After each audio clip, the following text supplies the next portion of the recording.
அவங்க எதிரே சவால் விடும். ஏன்னா பகவான் நம்ம பக்கம் இருக்கிறான்ற தைரியத்தினால நம்ம என்ன பண்ணுறோம், அது மாதிரி நான் சவால் விட்டுருக்கேன் நானே தான், வேறு யாரையும் நான் சொல்ல விரும்பல. அதுபோல் சவால் விடுவாங்க. ஆனால் நம்ம அதே மாதிரி நானும் பண்ணியிருக்கேன். ஆரம்ப காலகட்டத்தில் எப்பவுமே கொஞ்சம் நம்மளுக்கு பகவான் சப்போர்ட் பண்ணுறான்னா நம்ம கொஞ்சம் கர்வம் வந்துடும் ஆட்டோமேட்டிக்காக. வந்துட்ட உடனே அப்போது நீங்கள் என்ன கதியாக வரையும் பாருங்களா அப்படின்னு சொல்லி என்ன பண்ணுவோம், நம்ம திட்டி விட்டுருவோம் அவங்கள.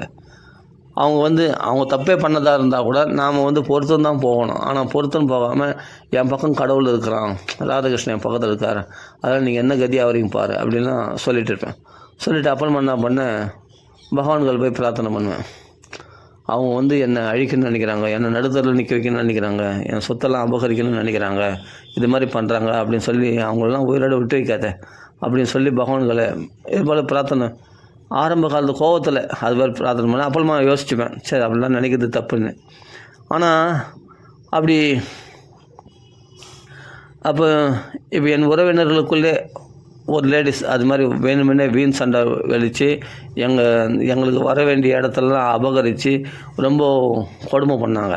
அதனால் எனக்கு அந்த கோபத்தினால பகவான்கள் இப்படி பிரார்த்தனை பண்ணேன். என்ன பண்ணுறது, அவங்களெலாம் விட்டு வைக்காத, அவங்கள ஒரு மாதிரி அவங்களெலாம் வாழவே விடக்கூடாது, எங்களை வாழ விடாது பண்ணுறாங்களே அவங்க மட்டும் வாழணுமா அப்படின்லாம் நம்ம பகவான்களை அப்படி கேட்டுட்டேன் ஒரு டைமில். அப்போ கோபத்தில் கேட்ட உடனே அப்படியா, பிறர் அழிவுன்னா என்னன்னு உனக்கு தெரியணும் ஃபஸ்ட்டு.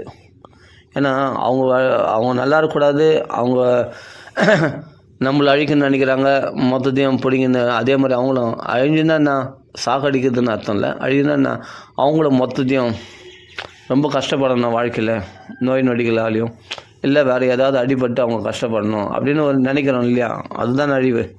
அப்படி போல் நினச்ச உடனே பகவான் என்ன பண்ணால், சரி உனக்கு அழிவுன்னு நான் காமிக்கிறேன் அப்படின்னு சொல்லிட்டு பகவான் என்ன பண்ணான், உடனே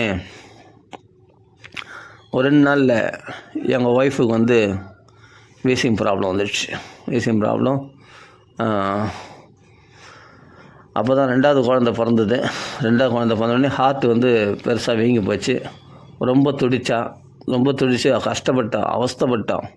ஆஹா, உடனே பல்ஸ் வேறு சரியாக ஒர்க் அவுட் ஆகலை, பல்ஸு சரியாக இயங்கலை, பயங்கர ஹார்ட் பீட்டிங் பயங்கர ஃபாஸ்ட்டாக இயங்குது. உடனே என்ன பண்ணாங்க, இங்கே சாதா ஹாஸ்பிட்டல் போனால் அவங்க உடனே ஸ்டான்லி இட்டுன்னு போன்னு சொல்கிறாங்க. சரி, உடனே ஆம்புலன்ஸ் வர வச்சு ஸ்டான்லி இட்டுன்னு போய் அவள் துடிக்கிறா பாரு, அப்படி துடித்தான். அங்கே நான் டாக்டர்லாம் திட்டுறாங்க, ஐசி வார்டில் டாக்டர்லாம் திட்டுறாங்க, இந்த கண்டிஷனில் கொண்டு வருவீங்க, கொஞ்சம் முன்னாடியே கொண்டு வர மாட்டேங்க. நான் இல்லை திடீர்னு இப்போ தான் இது மாதிரி வீசிங் ப்ராப்ளம் பயங்கர கஷ்டம் வந்துடுச்சு அப்படின்னு உடனே துடிக்க வச்சு கஷ்டப்படுத்தி அப்புறமா ரொம்ப கஷ்டப்பட்டு அப்புறம் என் மச்சான் தான் இட்டு போனான் ஃபஸ்ட்டு. அப்புறமா தான் நான் வேலையிலேருந்து டியூட்டிலேருந்து முடிச்சுட்டு நைட் ஷிஃப்ட்டு டியூட்டி முடிச்சுட்டு அவசரமாக போனவொடனே அந்த மச்சானே அடிக்கிறதுக்கு போயிட்டார் அந்த டாக்டர். இந்த கண்டிஷனில் இட்டு வந்தேன். அப்புறமா ஹெவி டோஸ் கொடுத்தாங்க. ஹெவி டோஸ் கொடுத்தா இன்னும் மூச்சு அதிகமாக வாங்குது எங்கள் ஒய்ஃபுக்கு. ரொம்ப கஷ்டப்பட்டா, துடிச்சு போயிட்டா. அப்போ நான் போய் உடனே ஜெபமாலை ஹரே கிருஷ்ணா. அப்போ இப்போ தான் ராமநாமம் ஜெபிக்கிறேன், அதுக்கு முன்னாடி ஹரே கிருஷ்ணா ஜெபிச்சிருந்தேன். அந்த ஹரே கிருஷ்ணா ஜெபிச்சிருந்த அந்த மாலை எடுத்துன்னு போய் கையில் கொடுத்து அப்புறமா அவள் கொஞ்சம் அப்படியே ஆஸ்வாசமாகணும். அப்புறமா ஸ்லோ டோஸ் கொடுத்தாங்க. ஸ்லோ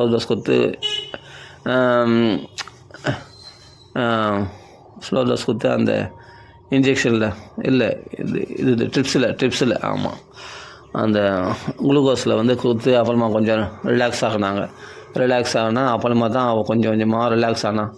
ஆனால் ஹார்ட் பீட்டிங்லாம் சரியாக இதுவும் ஆகலை, ரொம்ப கஷ்டம் அப்படின்லாம் சொன்னாங்க ஐசி வார்டில். ரொம்ப கஷ்டம், அது வீக்கம்லாம் குறைய மாட்டுது, ஹார்ட் வீக்கம், அதெல்லாம் ரொம்ப கஷ்டம் பழிக்கிறது அப்படின்ற மாதிரிலாம் சொல்லிட்டாங்க. எனக்கு பயமாக எங்கள் மாமியார் பயந்தாங்க, எங்கள் ஒய்ஃபுக்கு இது மாதிரி ஆச்சுன்னொடனே பயந்த உடனே என்ன பண்ணுறதுன்னு ஒன்றும் புரியல. நான் டக்குன்னு எனக்கு உடனே ஒரு தைரியம் கிடச்சிது. அதெல்லாம் ஒன்றும் இல்லை என் மாமியார்கிட்ட சொன்னேன், அதெல்லாம் ஒன்றும் இல்லை அத்தை, பயப்படாதீங்க, அதெல்லாம் ஒன்றும் ஆகாது, சரியாக போயிடும், நீ பயப்படாதீங்க அப்படின்னு ஆறுதல் சொன்னேன். அதில் அவங்க கொஞ்சம் சந்தோஷம் பண்ணாங்க. நான் சொன்ன மாதிரி பகவான் சரியாகிட்டான். அதுக்கப்புறமா ஆனால் அந்த சமயத்தில் நான் துடித்தேன் பாரு, அப்படி துடித்தேன். உடனே பகவான்களை போய் பிரார்த்தனை பண்ணுறேன், எப்படியாவது என் மனைவியை காப்பாற்றி கொடு, நீ தானே அழிவை பார்க்கணும்னு ஆசைப்பட்டேன், பிறர் அழிஞ்சால் சந்தோஷம், உனக்கு உங்கள் ஒய்ஃபுக்கு இப்போது மரணம் ஏற்பட போகுதுன்னு தெரிஞ்சவொடனே இப்படி பயப்படுற. நீ தானே மற்றவங்க அழியணும்னு நினச்ச. நீ மற்றவங்க மட்டும் அழிஞ்சு போனால் பரவாயில்ல, யாருக்கோ வந்தால் அது உனக்கு கஷ்டமாக இல்லை. ஆனால் உன் மனைவிக்கு இவ்வளோ மரணம் ஏற்படுற மாதிரி இருந்தால் உனக்கு கஷ்டமாக இருக்கா அப்படின்னு பகவான் அப்போ தான் திட்டுறான் என்ன. அப்போ என்ன பண்ணேன், ஓஹோ, அப்புறமா தான் யாருக்கும் அழிவை மனசால் கூட நினைக்காத, மா அமங்கலம் மம்ஸ்தா அப்படின்னு துருவனுக்கு சொன்னதில்லை, உனக்கும் சொல்கிறேன் அப்படின்னு சொல்லி பகவான் எனக்கு திட்டுற மாதிரி இருக்குது. அப்போது என்ன ஆகுதுன்னா, இது எனக்கு என்ன உண்மையை சொல்கிறதுக்கு நான் ஏன் பயப்படணும்? நான் அப்படி நினச்சவன் தான். அதாவது என்னன்னா, ஆரம்ப காலகட்டத்தில் என்னை எதிரியாக நினைக்கிறாங்க, என்னை எதிரியாக நினைக்க என் சொத்தெல்லாம் அபகரிக்கிறாங்க. எனக்கு என் தம்பி என் தம்பி ஒய்ஃபு அது மாதிரிலாம் பண்ணுறாங்க, ரொம்ப அநியாயம் பண்ணுறாங்க, துரோகம் பண்ணுறாங்க. அதனால் எனக்கு கோபம் வந்தது. அதனால் அவரெல்லாம் உயிரோடு விட்டு வைக்கக்கூடாது. அவங்களாம் பகவானே நீ உண்மையாக இருக்கிறது இருந்தா, அவங்களாம் இது மாதிரி எங்களுக்கு அநியாயம் பண்ணுறாங்களே, எங்களை வாழ்விடாமல் பண்ணுறாங்களே, அவளாம் ஏன் இன்னும் செத்து தொலைய மாட்றா அப்படின்னா நான் பிரார்த்தனை பண்ணேன். திட்டினேன் கோவத்தில், அவ்வளோ கோவம் வந்தது. அதனால் அப்படி சொல்லிவிட்டு அடுத்த க்ஷணத்தில் பார்த்தா என் ஒய்ஃபுக்கு ரொம்ப கஷ்டமாயிடுச்சு. அவள் கிரிட்டிக்கல் கண்டிஷன் வந்த பிறகு அப்புறமா பகவான்களை பிரார்த்தனை பண்ணேன். ஹரே கிருஷ்ணா, 2 நாளைக்கு முன்னாடி நீ தான் கேட்டேன் அழிவுன்னா அவங்க அழிஞ்சு போகணும்னு நினச்சேன், எதிராளி அழிஞ்சு போகணும்னு நினச்சேன்ல, இப்போ அந்த அழிவு என்னன்றது நீ பார்த்துக்கோ அப்படின்னா. ஆஹா, என்னால் தாங்க முடியல, அவள் போயிட்டானா 2 குழந்தைங்களை வச்சுன்னு 2 பொம்பளை பசங்களை வச்சு நான் என்ன பண்ண முடியும் அப்படின்னு ரொம்ப வருத்தப்பட்டவனே பகவான் அப்புறமா கொஞ்சம் கொஞ்சமாக அவள் ஐசி வார்டுலேருந்து அப்போ நார்மல் வார்டுக்கு வந்தாள். நார்மல் வார்டில் கொண்டு போய் போட்டாங்க. அப்போ கொஞ்சம் கொஞ்சமாக க்யூர் ஆனான்.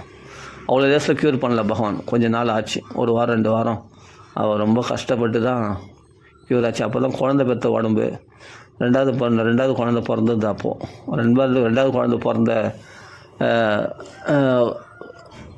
குழந்தை பிறந்த 1 வருஷம் கூட ஆகலை. அந்த டைமில் நடந்த விஷயம் இது. அப்போ பகவான் எப்படி திருத்துறான் பகவான்? உன்னதர மனசாளர்கள் கூட உன்னத்தில் பின்னாடி அழியணும்னு நினைப்பியா? அப்படி நினச்சா பார்த்துக்கோ, அழிவுனா எப்படி இருக்குன்னு தெரிஞ்சுக்கோ அப்படின்னு சொல்லி பகவான் என்ன பண்ணால் உணர்த்தினோடனே அப்போ என் மனைவிக்கு ஏற்பட்ட அந்த கஷ்டத்தை பார்த்து, ஆஹா, இது மற்றவங்களை நேர்ந்தால் உனக்கு சந்தோஷம், ஆனால் உன் மனைவிக்கு நேர்ந்தால் உனக்கு கஷ்டமா அப்படின்னு உணர்த்தி அப்புறம் தலைமையில் கொட்டி பகவான் புரிய வச்சான்.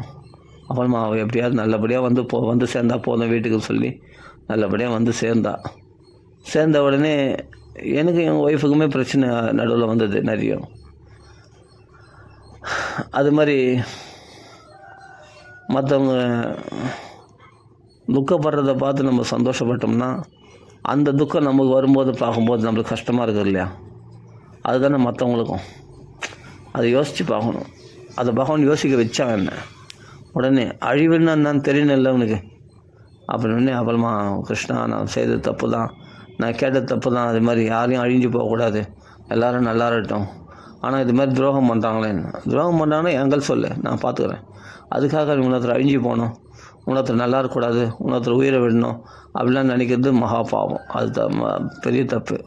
நீ ஒரு பக்தன் பாகவதம் படிக்கிற, இப்படி இருக்கலாமா அப்படின்னு பகவான் என்னை நல்லா கேள்வி கேட்டபோது எனக்கு தாங்கவே முடியல, ரொம்ப கஷ்டமாயிடுச்சு. அதே மாதிரி தான் அப்பப்போ அடுத்த நிமிஷம் கொஞ்ச நாள் அது அப்புறம் உணர்ந்தால் கூட கொஞ்ச நாளில் மறந்து கோபம் வரும் இல்லையா? கோபம் வரும்போது நம்ம என்ன பேசுகிறோன்னு தெரியாமல் கோபத்தில் பேசிடும் இல்லையா? அது மாதிரி இன்னும் கொஞ்ச நாள் பார்த்தா மறுபடியும் அதே மாதிரி பகவான்களை போய் அழுதேன். ஒரு பிரச்சனை வந்தபோது மறுபடியும் எங்கள் ஒய்ஃப் ஹாஸ்பிட்டல் தூக்கின்னு ஓடு, அதே மாதிரி உயிர் போகிற கண்டிஷன், கிரிட்டிக்கல் கண்டிஷன் வந்துடுச்சு. இதுபோல் 3 தடவை அது மாதிரி ஆம்புலன்ஸில் இட்டு போய் எங்கள் ஒய்ஃபை எடுத்து போய் காப்பாற்றினேன். அது மாதிரி பகவான் அடி கொடுக்குற போது அவன் திருத்துற மாதிரி யாராலையும் திருத்த முடியாது. அதுக்கு பிறகு நான் ஏன் நினைக்க போகிறேன் அவங்க அழிஞ்சு போகணும், இவங்க அழிஞ்சு போகணும், அவங்களெல்லாம் பகவான் வதம் பண்ணணும், அவங்க நல்லா இருக்கக்கூடாதுன்னு நம்ம ஏன் நினைக்க போகிறோம்? ஆட்டோமேட்டிக்காக மனசு மாறிடுச்சு. என்ன ஆகுதுன்னு, எப்பா யாருமே அழியணும்னு நினைக்கிறதே தப்பு. ஃபஸ்ட்டு நம்ம நல்லா இருக்கணும்னா மற்றவங்க நல்லனில் தான் நம்ம நல்லன்னு இருக்குது அப்படின்னு தெரிஞ்சுக்கிட்டு அதுதான் பகவான் திருத்துறது. அப்போது மரண பயம்ன்றது என்னன்னு காண்பிச்சிட்டான் இல்லையா. இப்போ எங்கள் ஒய்ஃபுக்கு அது போல் கஷ்டம் வந்த உடனே அப்பா எந்த பெண்களையும் அப்படி யாரையுமே அவள் என்ன தான் நம்மளுக்கு எதிரிகளாக இருந்தால் கூட அவங்க அழியணும்னு நம்ம நினைக்கிறது தப்பு, அவங்க ஒழிஞ்சு போகணும்னு நினைக்கிறது தப்பு. அது செய்யக்கூடாது. நம்ம ஒரு பாகவதம் படிக்கிறோம், நாம் சாத்விகமாக தான் போகணும், எல்லாத்தையும் பொறுத்து கொண்டு தான் போகணும். திதிக்ஷஸ்வ பாரதா. ஆனால் என் பக்கம் இது போல் பண்ணிட்டாங்க இல்லையா. ஆனால் அவர்களையும் சும்மா விடலை, அது வேறு விஷயம். பகவான் வேறு மாதிரி நிலைக்கு அவங்கள கொண்டு போனான், அது வேறு விஷயம். ஆனாலும் என்னை திருத்துறது தான் பகவானுடைய வேலை. நம்ம மற்றவங்கள பற்றி கவலைப்பட, நம்ம எதிரிகள் என்ன ஆகிறாங்கன்றதை நம்ம கவனிக்க வேண்டிய அவசியமே இல்லை. நம்ம எதிர்பார்த்துன்னு இருக்க வேண்டிய அவசியமே இல்லை. நம்ம எதிரிகள் எப்படி ஒழிஞ்சு போகிறாங்க அதை பார்த்து நம்ம ரசிக்கணுன்ற அவசியமும் இல்லை. நம்ம அவர்கள் எப்படி எந்த நிலையை அடைகிறாங்க அப்படின்னு எதிர்பார்க்கறது நம்ம வேலை கிடையாது. நம்ம பகவானுக்கு சேவை செய்ய வேண்டியது மட்டும்தான் நம்ம வேலையை தவிர மற்றவங்க நல்லா இருக்காங்க நல்லா இல்லை அது தேவையில்லை, அது பகவான் பார்த்துப்பான். பகவான்களை பொறுப்பை ஒப்படைச்சிட்டேன்னா அதை நீ திரும்பி பார்த்துக்கிட்டு மேலும் மேலும் டென்ஷன் ஆகக்கூடாது. ஏன்னா ஐயோ பகவான்கள் காரியத்தை ஒப்படைச்சுமே பகவான் நிறைவேற்றணும் நிறைவேற்ற மாட்டானோ அப்படின்ற டவுட்லேயே அரைகுறை சந்தேகம் இருக்கிற வரைக்கும் பகவான் ஒன்றும் பண்ண முடியாது. பகவான்கள் ஒப்படைச்சிட்டா அதை திரும்பியே பார்க்கக்கூடாது அந்த காரியத்தை, பகவான் பார்த்துப்பான். ஆனால் நீ அமங்கலத்தை மனசளவில் கூட மற்றவங்களுக்கு நினைக்காத, மற்றவங்களுக்கு அமங்கலத்தை மனசளவில் கூட நினைக்காத. உன் வேலை என்னமோ அதை மட்டும் பார்த்துப்போம். அவங்க அழியிறதை பார்த்து நீ சந்தோஷப்படுறதோ இல்லை பகவான் அவங்கள ஏதாவது பனிஷ்மெண்ட் கொடுத்தா அதை பார்த்து கை கொட்டி சிரிக்கிறதோ அது நம்ம கூடாது, அது நம்ம வேலை கிடையாது. நமக்கு பாகவத வேலை நிறைய இருக்குது. பாகவத பாராயணம் பண்ணணும், பகவான் நாமா சொல்லணும், பகவத் குணங்களை எடுத்து பேசணும், இதான் நம்மளுடைய வேலை. அதனால் அது என்ன பண்ணணுமோ அதை பகவான் பார்த்துப்பான். பகவான்களை ஒப்படைச்சிட்ட பிறகு அப்புறமா நாம் போய் அவங்கள கவனிக்கிறோம்னு சொன்னால் நம்ம எதிராளிகளாக நம்மளை நினைக்கிறவங்கள போய் நம்ம கவனிக்கிறோம்னு சொன்னால் அது முட்டாள்தனம், அது நம்ம வேலையே கிடையாது. அப்படி கவனிச்சுன்னு உட்காந்துன்னா மேலும் மேலும் பகைமை வளருமே தவிர பகவத் பக்தி வளராது நமக்குள்ளே. பகைமை இருக்கிற இடத்துல அதான் சொல்கிறேன், நிர்மத்சராணாம் சதாம்னா சாதுக்களுக்குரிய சிறந்த குணங்கள் உள்ளவனாக நிர்மத்சராணம், அதாவது பொறாமை முதலிய தோஷங்கள் அற்றவனாக இருந்தால் தான் பாகவத்துக்குள்ளே பிரவேசிக்க முடியும். வேத்தியம் வாஸ்தவம் அற்ற வஸ்து சிவதம், வாஸ்தவமான வஸ்துவாகிய கிருஷ்ணனை நம்ம தெரிஞ்சிக்க முடியும் அப்படின்னு சொல்லியிருக்கும்போது அப்போது வரைக்கும் தாபங்கள் போகாது. கிருஷ்ணனை எப்போ தெரிஞ்சிக்க நீ முயற்சி பண்ணுறியோ, நம்ம எதிராளிகள் அழிகிறாங்களா, நம்ம எதிராளி நல்லா இருக்காங்களா, அவரில் நீ கவனிச்சு இருக்கிற வரைக்கும் கிருஷ்ண பக்தி உண்டாகாது. கிருஷ்ண பக்தி உண்டாயிடுச்சுன்னா நீ அது கவனிக்க மாட்டேன், அது கவனிக்கிறதுக்கு நேரம் இருக்காது. கிருஷ்ண சேவையிலே உனக்கு டைம் சரியாக இருக்கும், பகவத் சிந்தனையிலேயே வாழ்க்கை போகிறது உனக்கு தெரியாது. அப்போ கிருஷ்ண கதைகளை பேசி ஆனந்தப்படும்போது தாபத்திரையும் உன்மூலனம். அப்போது இதுக்கு முன்னாடி அனுபவித்த கஷ்டங்கள் எல்லாம் இனிமேல் அது வேரோடு உனக்கு அந்த தாபங்களே தெரியாமல் நீ இருப்ப. அது கிருஷ்ண பக்தியில் தலைச்சிருக்கும் போது தான் அப்படின்னு நான் புரிஞ்சுக்கிட்டேன். அது மாதிரி ஒவ்வொரு தடவும் எனக்குள்ளே அகங்காரம் தலையெடுக்கும்போது அப்போது அவங்க அழிஞ்சு போகணும், இவங்க அழிஞ்சு போகணும், அவங்க நல்லா இருக்கக்கூடாது, இவங்க நல்லா இருக்கக்கூடாது, அவங்க போல் என்னை துன்பப்படுத்துகிறாங்க, அவங்க தான் வீண் சண்டைக்கு வந்தாங்க, அவங்க மேலே தப்பாகவே இருந்தால் கூட சரி, சப்தா ஷித்வாக பிரபுவோ அபிஹி என்ன பிரதிகுர்வந்தி அப்படின்னு சொல்லிட்டு பாகவத்தில் சொல்லியிருக்கிறது. அவங்க திட்டினாலும் சரி, அடித்தாலும் சரி, நம்மளை ஹிம்சை பண்ணாலும் சரி, பதிலுக்கு நம்மளுக்கு சக்தி இருந்து கூட பிறகு பதிலுக்கு பதில் செய்யாமல் இருக்கிறது தான் பாகவத லட்சணம் அப்படின்னு பாகவதத்திலே சொல்லப்பட்டிருக்கு. முதல் ஸ்கந்தத்தில் கடைசியில் வரக்கூடிய ஸ்லோகம், அது நான் அப்புறம் சொல்கிறேன் அந்த ஸ்லோகம் என்னென்னு. அதனால் நம்மளுக்கு எதிராளிகள் துன்புறுத்தினா கூட நம்மளுக்கு திருப்பி அவங்கள அடிக்கிறது சக்தி இருந்தால் கூட நம்ம திருப்பி அடிக்கக்கூடாது, அது பாகவத தர்மம். நாயம் சாது மார்க்கோ அப்படின்னு சொல்லியிருக்காரு துருவனை பார்த்து. துருவனுக்கு நாராயணாஸ்திர பிரயோகம் பண்ணுறதுக்கு தயாராகிட்டான், தன் தம்பியை இவர் யக்ஷன் கொண்டுட்டான்னு சொல்லி.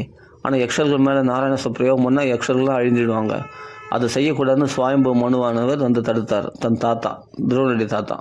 இது சாதுனுடைய மார்க்கம் இல்லையே, நீ 5 மாதத்தில் பகவானை திருப்திப்படுத்தணும்னாச்சே, பகவானை தரிசனம் பண்ணணும்னாச்சே, நீ அப்படி போகக்கூடாது அப்படின்னு சுவாமி மனு உணர்த்தினார். அதனால் அவர்கள் தான் அற்பர்கள், நம்ம பௌதிகவாதிகள்.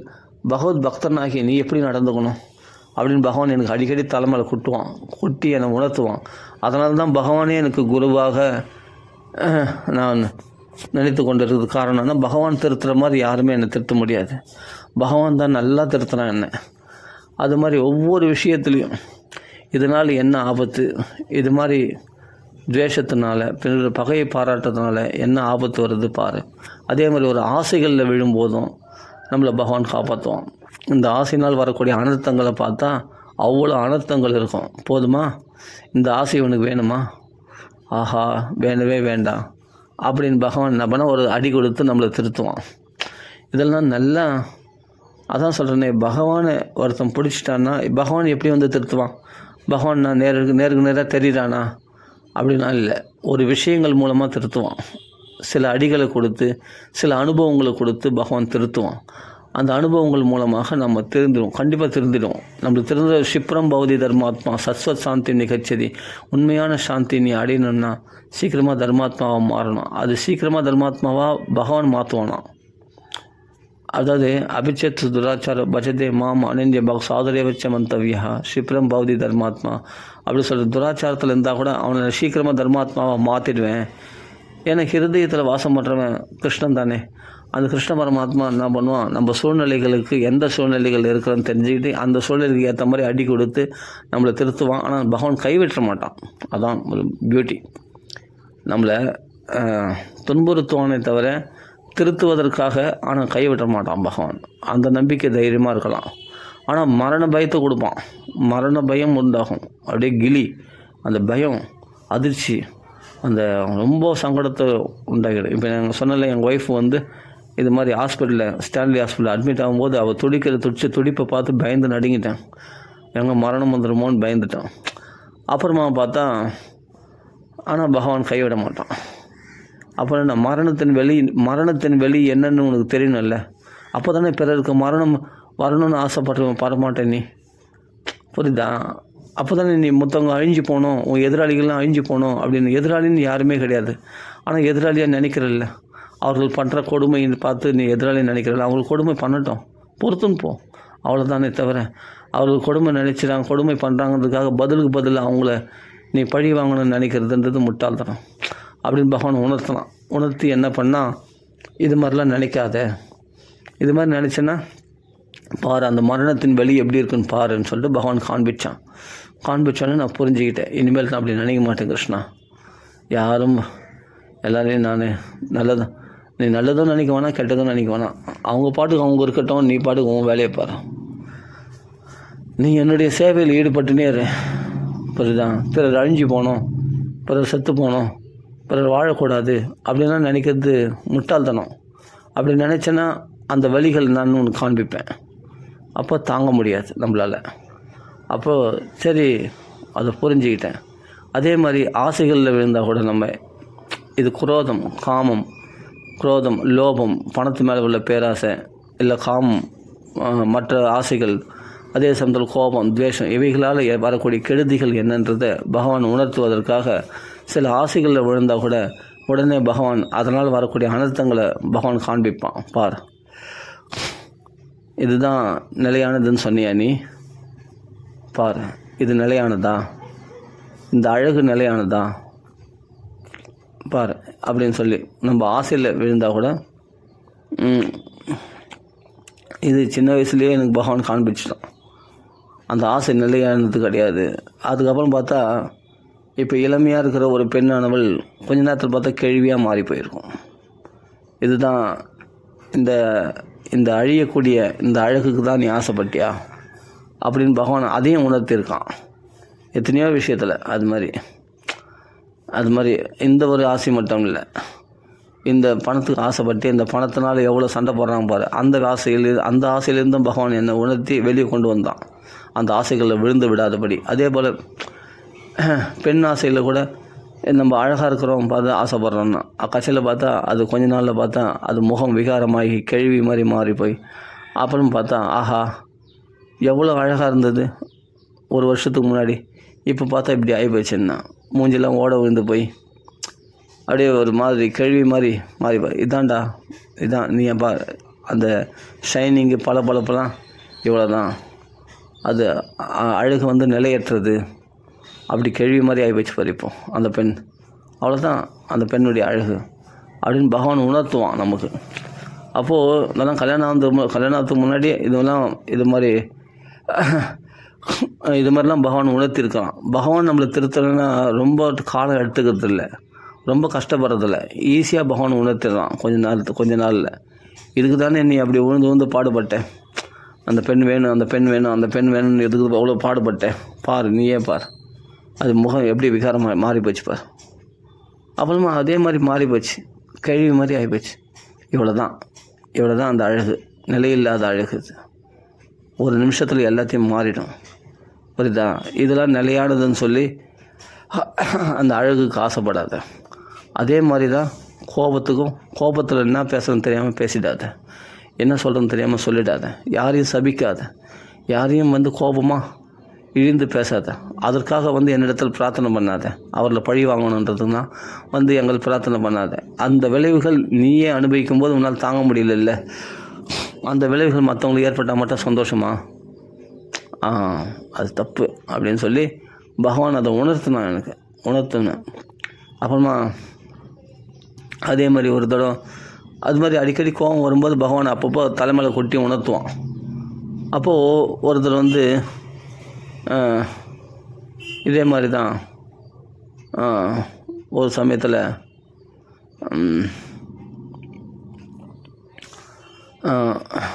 ஒவ்வொரு தடவும் நான் அகங்காரமாக அகங்காரம் தலையெடுக்கும்போது, எனக்குள்ள கோபம் உண்டாகும்போது உடனே அப்படியே ரத்தமாக பேதி ஆகிற மாதிரி ஒரு பனிஷ்மெண்ட்டு கொடுத்தான். அந்த மரண வேதையை அனுபவித்தேன். அதோட நம்ம செத்துடலாம் போல இருக்கும். அப்படியே அந்த வயிற்று வலி தாங்கவே முடியாது, எரிச்சல் தாங்க முடியாமல் வயிறு எரிச்சல், அப்பாடுக்கு லெட்டின் எவ்வளோ இது பண்ணாலும் சரி. அப்போ நான் என்னென்னவோ மூலிகைலாம் என்னவோ சாப்பிட்டா கூட அந்த பேதி நிற்காது, சீத பேதி நிற்க ரத்தமாக பேதி போகும். பேதி போய் சித்திரவதை அனுபவிப்பேன். இந்த சித்திரவதையை அனுபவிக்கிறது காட்டிலும் செத்து போயிடலாம் போல இருக்கும். ஆனால் சாகவும் முடியாது நம்மளால். ஆனால் பார்த்தா அந்த சித்திரவதையை அனுபவிப்போம் அந்த அளவுக்கு. ஏன்னா அதுக்கு முன்னாடி அது எதுக்காக நான் ஒரு நிமிஷம் யோசிச்சேன்னா பகவான் அதை உணர்த்துவான். ஏன்னா நீ ஆசைப்பட்டல, அவரெல்லாம் சித்திரவதை பண்ணணும், அவங்களாம் கஷ்டம் அனுபவிக்கணும், அவங்க என்ன இந்த அளவுக்கு பண்ணுறாங்கல்ல, அவங்களாம் ரொம்ப கொடுமைகளை அனுபவிக்கணும் அப்படின்னு நான் பகவான்களை சொல்லியிருப்பேன் நான் யாரை பற்றியாவது. அப்புறம் யோசித்து பார்த்தா ஆமாம் நம்ம செய்த தப்பு. அதுமாதிரி சித்திரவதை அனுபவிக்கணும்னு சொன்னல, அந்த சித்திரவதை என்னன்றது நீ உணர் அப்படின்னு சொல்லிட்டு பகவான் என்னை உணர்த்தினான். அப்போ என்னென்னா ரத்தமாக பேதி ஆகும், அப்படியே எரிச்சல் தாங்க முடியாது, வயிற்று வலி தாங்க முடியாது, அப்படி ரத்தமாக போகும் அப்படியே பேதி. அது மாதிரிலாம் கஷ்டப்பட்டு அப்புறமா கொஞ்சமாக சுவாதீனத்துக்கு அப்போ பகவான்களை பிரார்த்தனை பண்ணி, அப்பா இதுமாதிரி அப்படியே மற்றவங்களுக்கு சித்திரவதையை வெறும் கஷ்டப்படணும், மற்றவங்க துக்கப்படணும், மற்றவங்களுக்கு சித்திரவதை அனுபவிக்கணும் அப்படின்னா நான் பிரார்த்தனை பண்ண மாட்டேன், என்னை மன்னிச்சுக்க கிருஷ்ணா அப்படின்னு சொல்லிட்டு, ராமா என்னை மன்னிச்சுக்க ராமா அப்படின்னு சொல்லிட்டு, ராமரும் கிருஷ்ணன் 2 பேரும் ஒன்றா தான், ஒருத்தர் தான், அதில் பேதம் கிடையாது. அப்படி நம்ம பிரார்த்தனை அப்படி நம்ம பண்ணணும். இது எனக்கு நடக்கிற சம்பவம் மட்டும் கிடையாது, உங்கள் வாழ்க்கையிலையும் ஒவ்வொருத்தருக்கும் அது போல் நடந்திருக்கும். அப்போ நம்ம எதுக்குனால துன்பம் அனுபவிக்கணுன்னே தெரியாமல் அனுபவிக்கிறோம் இல்லையா? நம்ம கேட்டிருப்போம், வேறு யாருக்கோ தீங்கு நினச்சிருப்போம். அதனால தான் நம்மளுக்கு அந்த சித்திரவதைகளை பகவான் கொடுக்குறான், அந்த துன்பங்களை. இப்போ நான் எனக்கு நடந்தது ஒரு உதாரணமாக சொல்கிறேன். இது மாதிரி ஒவ்வொருத்தர் வாழ்க்கையிலும் நடந்திருக்கும். அதனால் பகவான்களை அமங்கலமான விஷயத்தை பிரார்த்தனை பண்ணக்கூடாது, பிறருக்கு அமங்கலத்தை மனசால் கூட நினைக்கக்கூடாதுன்றதுக்காக தான் சொல்ல வரேன். அதனால் நான் அப்படி பிரார்த்தனை பண்ண நானும் குற்றவாளி தான். அதிலேருந்து நான் ரொம்ப யோகியெல்லாம் சொல்ல மாட்டேன், குற்றவாளி தான். அப்படி குற்றவாளியாக இருந்து தான் கொஞ்சமாக திருத்தப்பட்டேன். இன்றைக்கி அது மாதிரி நினைக்கணும்னா பயப்படுறேன். ஏன்னா அந்த சித்திரவதை நம்மளுக்கே பகவான் கொடுப்பான். அந்த சித்திரவதையை கொடுத்துட்டு நான் அவஸ்தைப்படும் போது அப்படியே ரத்தமாக பேதியாகி அவஸ்தைப்பட்டு அந்த லெட்டின் ரூம்லேயே கொத்தனை இருந்தேன் நான் ஒரு நாள் பூரா. அப்படிலாம் கஷ்டப்பட்டேன். அப்போ முடியாத போது அப்புறமா தான் போய் ஹாஸ்பிட்டலுக்கு போய் அப்போ ட்ரிப்ஸ்லாம் ஏற்றி, அந்த குளுக்கோஸ்லாம் ஏற்றி, அப்புறம் ஊசிலாம் போட்டு, அப்புறமா மாத்திரைலாம் கொடுத்து, அப்புறமா சரியாச்சு. இது மாதிரி கண்டிஷன்லாம் யாருக்கும் வரக்கூடாது. இந்த மாதிரி துன்பம் யாருக்கும் வரவே கூடாது. ஏன்னா அந்த துன்பம் என்னான்றதை நான் அனுபவிச்சிருக்கேன். அதனால தான் நாரதர் சொல்கிறாரு, முள் குத்தினவனுக்கு அந்த வலி என்னான்னு தெரியும். அதனால் என்ன பண்ணுவான், வழியில் அந்த முள்ளை எடுத்து தூரத்தில் போட்டு போவான். ஏன்னா அந்த வலி என்னான்னு இவன் அனுபவிச்சிருக்கான். அப்போது அந்த முள் மறுபடியும் பின்னாடி வரவங்களுக்கு நல்லா குத்துட்டோம் அப்படின்னு நினைக்க மாட்டான். ஏன்னா அந்த குத்துனா அந்த வலி என்னன்னு இவனுக்கு தெரியும். அதை உணர்ந்துட்டா அந்த முள்ளத்துக்கு வெளியே போட்டு போவான் வழியில். அது நாரதர் சொல்கிறாரு பாகவதத்தில் 10ஆம் ஸ்கந்தத்தில் நலகோபுரம் மணிக்கிறவனுக்கு சாபம் கொடுக்கும்போது சொல்கிறாரு. அப்போது அந்த வலி என்னன்றது அவங்களுக்கு தெரியல. அதை தெரிய வைக்கிறேன்னு சொல்லிட்டு தான் நாரதரை அந்த நலகோபுரம் பகவானுக்கு சமமானவர் நாரதர், அதனால் அவரால் திருத்த முடியும். அதனால் நலகோபுரம் அடிக்கிறவனு திருத்தது மரமாக இருக்கும்படி சபிச்சிட்டார். இது மாதிரி நம்மளுக்கு இது மாதிரி பகவான் தண்டனை கொடுக்குற மாதிரி நம்மளுக்கு சரியான தண்டனை கொடுப்பான், சிவியர் பனிஷ்மெண்ட்டு. அதன் மூலமாக நம்மளை நல்வழிப்படுத்துவோம். இவனா எனக்கு வயிறும் க்ளீன் ஆயிடுச்சு, நல்லா ஆரோக்கியமான உடம்பு கிடச்சிது, மலச்சிக்கல்லாம் இல்லாமல் போச்சு. அதே சமயத்தில் எனக்கு வேதனை என்னான்னு தெரிய வச்சான், சித்திரவாதம்னா என்னான்னு. அது மாதிரி நம்ம கஷ்டங்களை பகவான் நம்மளுக்கு கொடுத்து நம்மளை திருத்த பார்ப்பான். வேறு எப்படி திருத்துறது? பகவான் அன்பாக சொல்லி பார்த்தா கேட்கணும். அன்பாக சொல்கிறது தான் பாகவத சாஸ்திரங்கள் மூலமாக சொல்கிறது. சாஸ்திரங்கள் மூலமாக நம்மளுக்கு உபன்யாசம்லாம் கேட்குறோம், பாகவதெல்லாம் கேட்குறோம், பகவத்கீதைலாம் கேட்குறோம். ஆனால் அன்பாக தானே சொன்னான். அப்போ திருந்தல இல்லை, அப்போ அடி கொடுத்து தான் அவனை திருத்தணும். அடங்காத பிள்ளையை அடித்து தான் திருத்தணும். சில பசங்க அன்பாக சொன்னால் திருந்தோம், சில பசங்க அடித்தா தான் திருந்தோம். ஸ்கூலில் பார்த்தா போடுவாங்க, நல்லா பெரம்புல அடித்தா தான் திருந்தோம் இல்லையா? அது மாதிரி எதுவுமே அழகும் நிலையற்றது, அதே சமயத்தில் ஆபத்தும் நிலையற்றது. எல்லாமே ஆகமாக அபாயினம், தோன்றும் மறையும். அப்படியே பகவான் நம்மளுக்கு ஆசையிலேருந்து, காமத்திலேருந்து, அதாவது காதல், அதான் பெண் ஆசையிலிருந்தும் பகவான் விடுவிச்சான். அதே சமயத்தில் அப்படியும் பகவான் என்னை திருத்தி என்னை பெண் ஆசையிலேருந்து விடுவிச்சான். அதனால் வரக்கூடிய விபரீதங்களை பற்றி உணர வச்சு பகவான் என்னை திருத்தினான். அதே சமயத்தில் கோபத்தினால வரக்கூடிய கஷ்டத்துலேருந்தும் பகவான் அந்த கோபத்தையும் போக்கினான். இனிமேல் யார் இடத்துலையும் கோபப்படக்கூடாது. ஏன்னா அந்த வேதனை உனக்கு வந்தால் என்ன ஆகும் யோசித்து பார்த்துக்குவோம் அப்படின்னு. இது மாதிரி தான். அப்போ அது மாதிரி எத்தனையோ தடவை அனுபவிச்சிருக்கேன். வயிற்று வலியில் ஒரு தடவை வயிற்று புண்ணு, வயிற்று புண்ணு வரும். அப்போ சாப்பாடே சாப்பிட முடியாது. ஒரு சின்ன காரம் பட்டால் கூட அப்படியே முள் குத்துற மாதிரி இருக்கும். நாக்கெல்லாம் அச்சரம்னு சொல்லுவாங்க இல்லையா, நாக்கில் அச்சரம் வந்துடும். ரொம்ப கஷ்டப்படுவேன் வேதனை தாங்க முடியாமல். ஒரு சமயத்தில் வீசிங் ப்ராப்ளம் வந்துடும். அப்போ அந்த மூச்சு வாங்கின நைட்டெல்லாம் கஷ்டப்படுவேன்.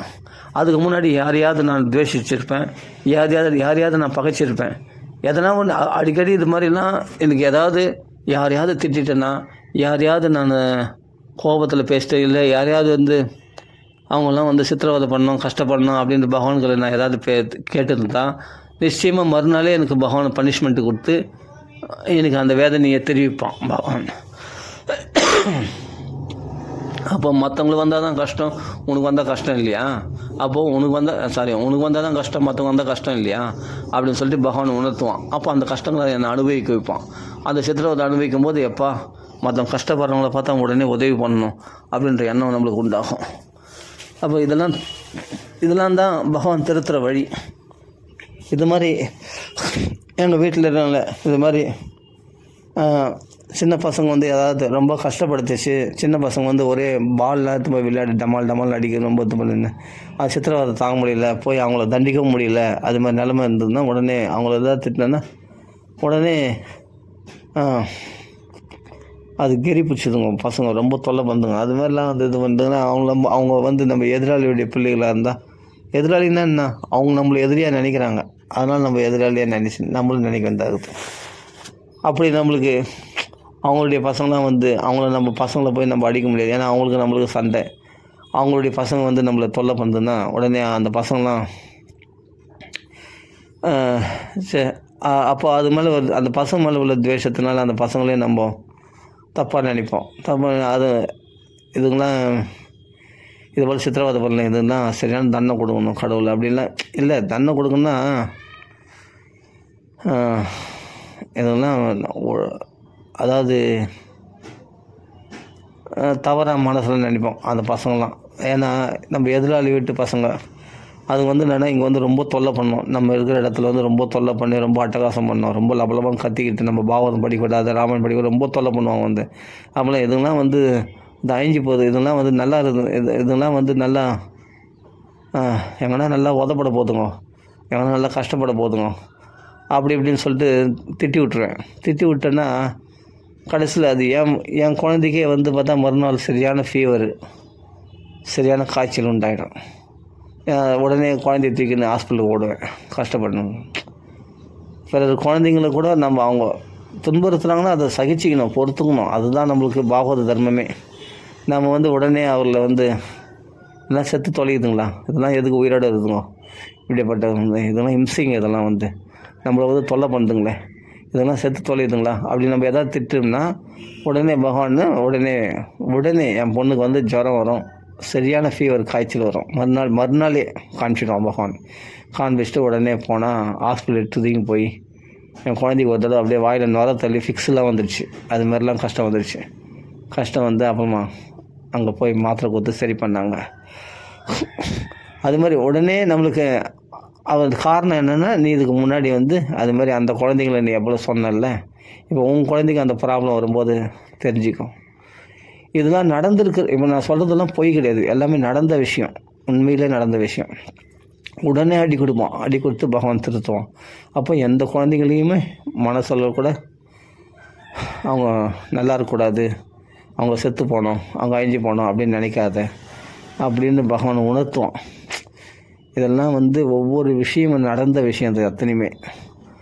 அப்போது அது மாதிரி கோபத்தில் இப்போ எதனா சொல்கிறது கூட பயமாக இருக்குது. யாரையாவது நம்ம எதாவது சொல்லணுன்னா கூட பயமாக இருக்குது.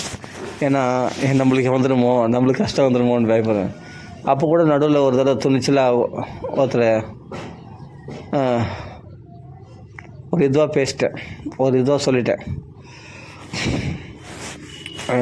அதே மாதிரி தான் அவங்களாம் நல்லா இருக்கக்கூடாது, இது போல் அவங்களாம் அதுக்கான சரியான பலனை அனுபவிப்பாங்க பாரு, சரியான தண்டனை அனுபவிப்பாங்க பாரு, கண்டிப்பாக பயங்கர கஷ்டத்தை அனுபவிப்பாங்க பாரு. என்ன டென்ஷன் ஏற்றுறாங்கல்ல அவங்களும் அது மாதிரி செம்ம டென்ஷன் ஏறுவாங்க பாரு அப்படின்னு சொல்லி ஒரு தடவை திட்டாங்க. அவங்கள திட்டிட்டு அப்படியே பயங்கர சண்டை போட்டு மறுநாள் பார்த்தா மூக்கில் ரத்தம் ஊற்றுது. அப்படியே எனக்கு என்னன்னே தெரில, அப்படியே தன்னாலே மூக்கில் ரத்தம் ஊற்றுது. ரத்தமாக அப்படியே போயினே இருக்குது. மூக்கில், இடது மூக்கில் ரத்தம் ஊற்றினே இருக்குது. ஏடா ரத்தம் ஊற்றினே இருக்குதுன்னு சொல்லி அப்படியே தொடச்சி விட்டால் கூட மறுபடியும் ரத்தம் ஊற்றினே இருக்குது. அப்போது உடனே போய் ஃபேஸ்லாம் வாஷ் பண்ணிக்கிட்டு தொடச்சி அப்புறமா யோசித்து பார்த்தா ஒரு ரத்த வாடை அடிக்குது மூக்கில். அப்படியே ரத்த வாடை பயங்கரமாக அடிச்சுனே இருந்தது. 2 நாள் அந்த ரத்த வாடை அடிச்சுனே இருந்தது. அப்புறம் நல்லா மூக்கு சிந்தி பார்த்தேன். அப்புறமா என்ன ஆச்சு ஏதாச்சுன்னு அப்புறம் மண்டெல்லாம் லைட்டாக மண்டையில் வெளியேற்றுது. ரொம்ப கஷ்டப்பட்டேன். அப்புறமா அப்படியே கொஞ்ச நேரம் படுத்து அப்போ ஐஸ் வைக்க சொன்னாங்க. மூக்கு நாசியில் வந்து ஐஸ் வச்சா அதை ரத்தம் கட்டிடுன்னு சொன்னாங்க. சரி நான் அப்படியே விட்ட உடனே அப்படியே அந்த ரத்தம் கட்டி போயிடுச்சு. அந்த நாசிலேருந்து அப்படியே ரத்தம் வந்தது. ஏன்னா அதுக்கு முன்னாடி வந்து நம்ம ஒருத்தரை திட்டிக்கிறேன் பயங்கரமாக திட்டின உடனே அதுக்கு பலன் பகவான் காண்பிச்சிட்டான். அப்போ மூக்கில் ரத்தம் வந்துடுச்சு. அதுபோல் மற்றவங்களுக்கு கஷ்டத்தை நினச்சாலே, மற்றவங்களை திட்டினாலே உடனே பகவான் எனக்கு அந்த மரண பயத்தை கொடுத்து நம்மளுக்கு அது நம்மளை திருத்துறான் பகவான். இது நடந்த விஷயம். இது மாதிரி நம்மளுக்கு ஏதாவது ஒரு துன்பத்தை கொடுத்து அந்த மரணம்னா என்னன்னு தெரிஞ்சுக்கோங்க. அப்போ உடனே நம்மளுக்கு மூக்கில் ரத்தம் வருதா, இந்த பிளட் கேன்சர்னு சொல்லுவாங்க சில பேர் வந்து நான் ஹார்ட்டு ப்ராப்ளம் இருந்தால் கூட அதுமாரி ரத்தம் வரும்னு சொல்லுவாங்க. ரொம்ப உஷ்ணம் ஆயிடுச்சுன்னா கூட, ஹீட் ஆகிடுச்சுன்னா கூட ரத்தம் வரும்னு சொல்லுவாங்க சில பேர். அது என்ன காரணமோ, என்றைக்கு இருந்தாலும் உயிர் போகிறது போனால் போயும்போது அதை பற்றி கவலை இல்லை. ஆனால் நம்ம எதனால் இது நடந்தது அப்படின்னு யோசித்து பார்த்தா அதுக்கு முன்னாடி நான் ஒரு தவறு பண்ணியிருப்பேன். நான் யாரையாவது சபிச்சிருப்பேன், ஏதாவது சபிக்கிறதுல ஏதாவது சபிக்கிறது இல்லாட்டி சபிக்கிறோம், இல்லாட்டி பகவான்களை போய் அது போல் இது மாதிரி பண்ணுறாங்களே நம்மளை, அவங்க நல்லா இருக்கக்கூடாது அப்படின்னு ஏதாவது நினச்சிருந்தா உடனே பகவான் அந்த ட்ரீட்மெண்ட் எனக்கு சிவியர் பனிஷ்மெண்ட் உடனே கொடுத்து பகவான் நம்மளை திருத்துவோம். இதெல்லாம் இது மாதிரிலாம். அப்போது என்னாச்சு, அதுக்கப்புறமா அந்த மூக்கில் ரத்தம் வந்த பிறகு அப்புறமா யாரையுமே நம்ம எதுவும் சொல்லவும் வேணாம், எதுவும் திட்டவும் வேணாம், நீங்கள் என்ன வேணாலும் பண்ணிட்டு அந்த மரண பயம் கொடுக்கும்போது தான் நம்மளுக்கு என்ன பண்ணோம், எல்லா இடத்துலையும் பணிஞ்சு போகணும். எப்படி மரண பயம் கொடுத்த போது தான் பணிஞ்சு போகணும். இனிமேல் யாரையும் திட்டக்கூடாது, யாரையும் சபிக்கக்கூடாது, யாரையும் கெட்டுப்போ அழிஞ்சு போ நல்லா இருக்கக்கூடாது அப்படின்ற எண்ணம் நம்ம வாக்கில் வரக்கூடாது. அதேபோல் பகவான்களையும் போய் அப்படி பிரார்த்தனை பண்ணக்கூடாது. அவங்களாம் இது போல் சித்திரவதை பண்ணுறாங்க, அவங்கள விட்டு வைக்காத, அவங்கள சித்திரவதை பண்ணு, கஷ்டப்படுத்து அப்படின்னு பகவான்கள் போய் பிரார்த்தனை பண்ணக்கூடாது. நம்ம படுக்கிற எல்லாம் கிருஷ்ணார்ப்பண மஸ்து இல்லை ராமார்ப்பண மஸ்து பண்ணிட்டு போயினேரும். அவ்வளோதான். அடுத்தது நம்மளுக்கு என்ன, பாகவதம் படிக்கணும், ராமாயணம் படிக்கணும், ராமநாமா சொல்லணும். இதுதான் நம்ம வேலையாக இருக்கணும். அதனால் பகவான் திருத்துற மாதிரி யாருமே நம்மை திருத்த முடியாது. பகவான் தான் சீக்கிரமாக திருத்துவான். க்ஷிப்ரம் பவதி தர்மாத்மா, சீக்கிரமாக உடனே மறுநாளே நம்மளுக்கு ஒரு பெரிய அடி கொடுத்து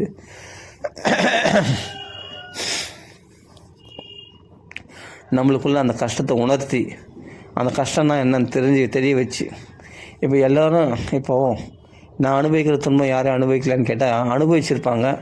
ஆனால் இதனால தான் அந்த கஷ்டம் வருது, நம்மளுக்கு இந்த தண்டனை கிடைக்குது அப்படின்னு உணர்ந்துருக்க மாட்டாங்க.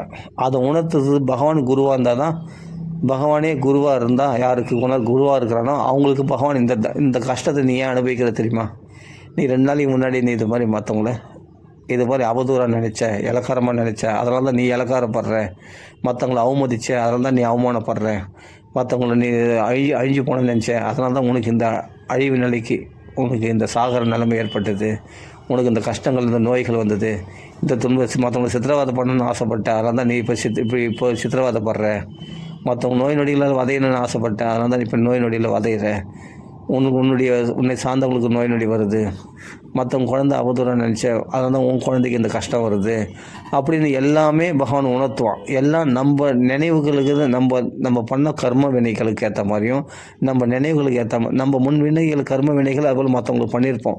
அதனால தான் இப்போ அனுபவிப்போம். ஒன்று கர்ம வினை, இல்லாட்டி நம்ம சுபாவம், நம்ம நினைவுகள், நம்ம மற்றவங்க அழியணும்னு நினச்சதுனால நம்மளுக்கு அந்த அழிவை என்னன்றது நம்மளை உணர்த்துறான் பகவான், அழிவை காண்பிக்கிறான் பகவான். அதனால் யாரையுமே கெட்டு போகணுன்னோ, யாரையுமே நல்லா இருக்கக்கூடாதுன்னு நம்ம நினச்சோம்னா கண்டிப்பாக நமக்கே பகவான் அந்த கெடுதல் வரும். அந்த கெடுதல் வந்துச்சுன்னா அந்த கஷ்டத்தை நம்ம உணர வைப்பான் பகவான். ஆனால் பகவான் நம்மளுக்கு பாதுகாப்பு கொடுப்பான், கைவிட்ட மாட்டான், அது மட்டும் நிச்சயம். ஆனால் ஏன்னா நமக்குள்ளே இந்த ஒரு பாகவதனாக இருக்கிற, ஒரு பாகவதம் படிக்கிற, ஒரு ராமாயணம் படிக்கிற உனக்குள்ளே இந்த கெட்ட எண்ணங்கள் உனக்குள்ளே முளைவிடக்கூடாது அப்படின்றதுக்காக தான் பகவான் இந்த பக்குவப்படுத்துகிறான், திருத்துறான். அது காமமாக இருந்தாலும் சரி, அது குரோதமாக இருந்தாலும் சரி, அது லோபமாக இருந்தாலும் சரி, இந்த 3 நரக வாயில். அது மனசில் ஆசைகள், பெண்ணாசை வந்தாலும் சரி, அதன் மூலமாக நமக்கு பல அவமானங்களை கொடுத்து, இல்லை அந்த அழகு நிலையற்றது என்பதை காண்பித்து நம்மை திருத்துறான். காமம் வந்தால், ஒரு பெண்ணாசை வந்தால், அதே கோபம் வந்தால், அந்த கோபத்தினால் வரக்கூடிய விளைவுகள், மற்றவங்களை அழிஞ்சு போனோன்னு நினைக்கிறியே, அந்த அழிவு உனக்கு காண்பிக்கிறேன் பாரு எப்படி இருக்குன்னு. அப்போ அந்த அழிவு வந்தால் எவ்வளோ கஷ்டப்படுறேன், எவ்வளோ துடிச்சு போடுறேன், இந்த துடிப்பு மற்றவங்களுக்கு வரணும்னு நினைக்கிறேன் நியாயமா அப்படின்னு பகவான் உணர்த்துவான். இது கோபத்தினால் வரக்கூடிய துவேஷத்தினால. அடுத்தது பணத்தின் மேலே பேராசைனால் பாரு எவ்வளோ கஷ்டப்படுறாங்க, எத்தனை பேர் வீட்டில் சண்டை நடக்குது. அனர்த்தி இக்ஷையா, அந்த பணத்தினால் வர அழுத்தங்கள் எவ்வளோ கஷ்டத்தை உண்டாக்குது பாரு, எவ்வளோ மனசில் நிம்மதி இல்லாமல் இருக்கிறாங்க பாரு. அவங்களால ஒரு நிமிஷம் நிம்மதியாக வாழ முடியுதா? யாரை பற்றியாவது கலகம் பேசிக்கிட்டு, பணத்தை பற்றியே நினச்சின்னு, அண்ணன் தம்பிக்குள்ளே சண்டை, அப்பா பிள்ளைக்குள்ளே சண்டை, அந்த பணத்தினால எவ்வளோ விரோதபாவம் உண்டாகுது பார். இந்த பணம் உனக்கு தேவையா, இந்த பணத்தாசை தேவையா அப்படின்னு பகவான் அதன் மூலமாக நம்மளை உணர்த்தி, இந்த பணத்தாசைனால தான் நிம்மதி இல்லாமல் இருக்கிறாங்க. நீ என் மேலே உள்ள பக்தினால் எவ்வளோ சந்தோஷமாக அனுபவிக்கிற, இந்த சந்தோஷத்தை, இந்த பக்தி சந்தோஷத்தை அவங்களால அனுபவிக்க முடியுதா பார். பணத்தாசை படித்தவங்களுக்கு எப்படி இருக்காங்க பாரு, பணத்தாசை இல்லாமல் என் மேலே ஆசை கொண்ட நீ எப்படி இருக்க பார் அப்படின்னு பகவான் அதையும் உணர்த்துவான் பகவான். அந்த பணத்தாசையை எனக்குள்ளே இருந்து போக்கிடுவான். அந்த பணம் நமக்குள்ள இருக்கிறது வரைக்கும் தான் நம்ம மனைவிகள் நம்மளை தொல்லை பண்ணுறாங்க, பசங்க தொல்லை பண்ணுறது, எல்லாமே தொல்லை பண்ணுறாங்க. பணம் இல்லைன்னா உன்னை யாரும் கண்டுக்க போகிறாங்க, உன்னை யாரும் சட்டை பண்ண போகிறதில்ல. அப்படி நமக்குள்ளே இருக்கிற பேராசை, பணத்து மேலே உள்ள பேராசை போகிறான், நமக்குள்ள மற்ற ஆசைகளே போகிறான். அப்போது இது மாதிரி ஒரு நல்ல தெய்வம் கிருபாலு இல்லையா, கம்பா தயாலும் சரணம் பிரஜேம, அப்படிப்பட்ட தயாலை விட்டு வேறு யாரை போய் சரணம் அடைவோம். அதனால் நம்ம பகவான் என்னென்னா நம்மளை நல்லா வாழ வைப்பான், நம்ம நிறைய செல்வத்தை கொடுப்பான், கோரிய பிச்சின்னு கொட்டுவான் அப்படின்னு தான் நம்மளை எதிர்பார்த்துன்னு பகவானத்தை பக்தி பண்ணுவோம். ஆனால் அது மட்டும் கிடைக்காது. பகவான் ஏமாளி கிடையாது, நல்லா புரிஞ்சுக்கணும். நம்ம ஏமாற்றினே இருக்கலாம், பகவான் ஏமாந்துனே இருப்பான். நம்ம என்ன கெட்ட எண்ணத்தோட ஒன்றாலும் பகவான்களை பிரார்த்தனை பண்ணலாம். நம்ம எப்படிப்பட்ட தீய ஆசைகள் கூட நம்ம அது வேணும் இது வேணும்னு கேட்கலாம், பகவான் ஏமாந்து கொடுத்துனே இருப்பான் அப்படின்னு நம்ம நினச்சின்னு இருக்கிறோம். அப்படி பகவானை தப்பாக கணக்கு போட்டக்கூடாது. பகவான் ஆராய்ந்து அருளியலோர் எம்பாவாய், ஆராய்ந்து அருள் செய்வான். நமக்கு என்ன தேவைன்றது, எந்த சமயத்தில் என்ன தேவைன்றது பகவான் பார்த்து கொடுப்பான். தண்டனையும் கொடுப்பான், வரமும் கொடுப்பான். ஆனால் அது எந்த சமயத்தில் உனக்கு என்ன தேவைன்றது பார்த்து செய்வான். புரியுதா? அதனால் பகவான் ஏமாளி கிடையாது. ஏமாந்து நம்ம கேட்குற வரத்தெல்லாம் கொடுத்துருவான். நம்ம ஆசைப்பட்டதெல்லாம் நிறைவேறிடும். நம்ம நாமா சொன்னால் போதும், நம்ம பாகவதம் படித்தா போதும், நம்ம எல்லாம் அப்படியே கோரிய பிடிச்சின்னு கொட்டோம். நம்ம வாழ்க்கையில் அப்படியே நிறைய லட்சம் வந்து பொழியும். அப்படியே நம்ம கோடியாக வந்து சேர்த்துடலாம், கோடீஸ்வரன் ஆயிடலாம் அப்படிலாம் நம்ம மனக்கோட்டை கட்டுவோம். அப்படிலாம் கிடையாது. பகவான் அப்படிலாம் நிறைவேற்ற மாட்டான் ஆசையை. நம்மளை ஃபஸ்ட்டு நல்லா திருத்துவான், நல்லா அடி கொடுத்து பகவான் முதல் திருத்துவான். திருத்தி ஆனால் நம்மளை கைவிட மாட்டான். ஒரு தாயை போல, ஒரு தந்தையை போல, ஒரு தந்தையை போல, ஒரு தாயை போல நம்மளை பகவான் நன்றாக திருத்தி நம்மளை செல்லமாக வைக்க வேண்டியதில் செல்லமாக வச்சுப்பான். நம்மளை வந்து நம்ம ஏமாற்றணும்னு பகவான் நினச்சா பகவான் நம்ம தான் ஏமாந்து போவோம். பகவான் ஏமாற மாட்டான். நம்ம வாழ்க்கையை உயர்த்துவான். எப்படி உயர்த்துவான்னா, மனசில் நல்ல பக்குவத்தை கொடுப்பான். நல்லா அடி கொடுத்து பக்குவத்தை கொடுத்து உன்னை உணர வைப்பான். அது பிறகு நீ என்ன கேட்குறியோ, நியாயமான செலவாக இருந்தால், நியாயமான உனக்கு தேவைகள்னால் பகவான் அதை பூர்த்தி பண்ணுவான். அதையும் கைவிட மாட்டான். அதே சமயத்தில் பட்னி பசியமாக இருந்தால் கூட ஆனாலும் உனக்கு கிருஷ்ண பக்தியை உன்னிடத்துலேருந்து பிடுங்க மாட்டான். உனக்குள்ளே கிருஷ்ண பக்திக்குரிய சாதுக்களை சேர்த்து வைப்பான். சேர்த்து வச்சு நமக்கு அந்த சத் சங்கத்தின் மூலமாக மேலும் மேலும் பக்தியை வளர்ப்பான். அதுதான் பகவான் செய்வானே தவிர, பக்தி நம்மளுக்குள்ளே நல்ல ஞானத்தை கொடுப்பான், நல்ல வைராக்கியத்தை கொடுப்பான், மற்ற ஆசைகளை விடும்படி செய்வான். பக்தி, ஞான, வைராக்கியம் இது மூணையும் பகவான் கொடுப்பான். அப்படின்னா நான் வைராக்கியன்றது நான் உலக ஆசைகள் விட வைக்கணும்னு என்ன பண்ணுவேன்? இது மாதிரி விரோத பாவம் பாராட்டக்கூடாது. எல்லாருமே அனுகூலம் பிரதிகூலமாக யாரையும் பார்க்காத. அதே சமயத்தில் அனுகூலமும் கிடையாது. உன் பக்தி விஷயத்துக்கு விரோதிகளாக இருப்பாங்க. அவங்களாம் வந்து என்னென்னா பௌதிக விஷயங்களில் உழலக்கூடியவர்களாக இருப்பாங்க. பக்தி அலட்சியப்படுத்துவாங்க. நீ அது மாதிரி அலட்சியப்படுத்தினா உனக்கு தான் பெரிய லாஸு. அவங்கள மாதிரி நீயும் கஷ்டப்பட வேண்டாம். அதையும் உணர்த்துவான் பகவான். இப்படி பல வழிகளில் நம்மளை திருத்துவான்.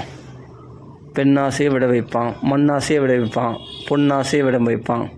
அது பிறகு வந்து நமக்குள்ளே இருக்கிற துவேஷங்கள், கோப தாபங்கள், பொறாமை முதலிய பயம் இதெல்லாம் நம்ம விட்டு போக்கிடுவான் பகவான். நமக்குள்ளே பயம் வந்தாலும் பகவான் உடனே அபயம் கொடுத்து நம்மளை ஆறுதல் படுத்துவான்.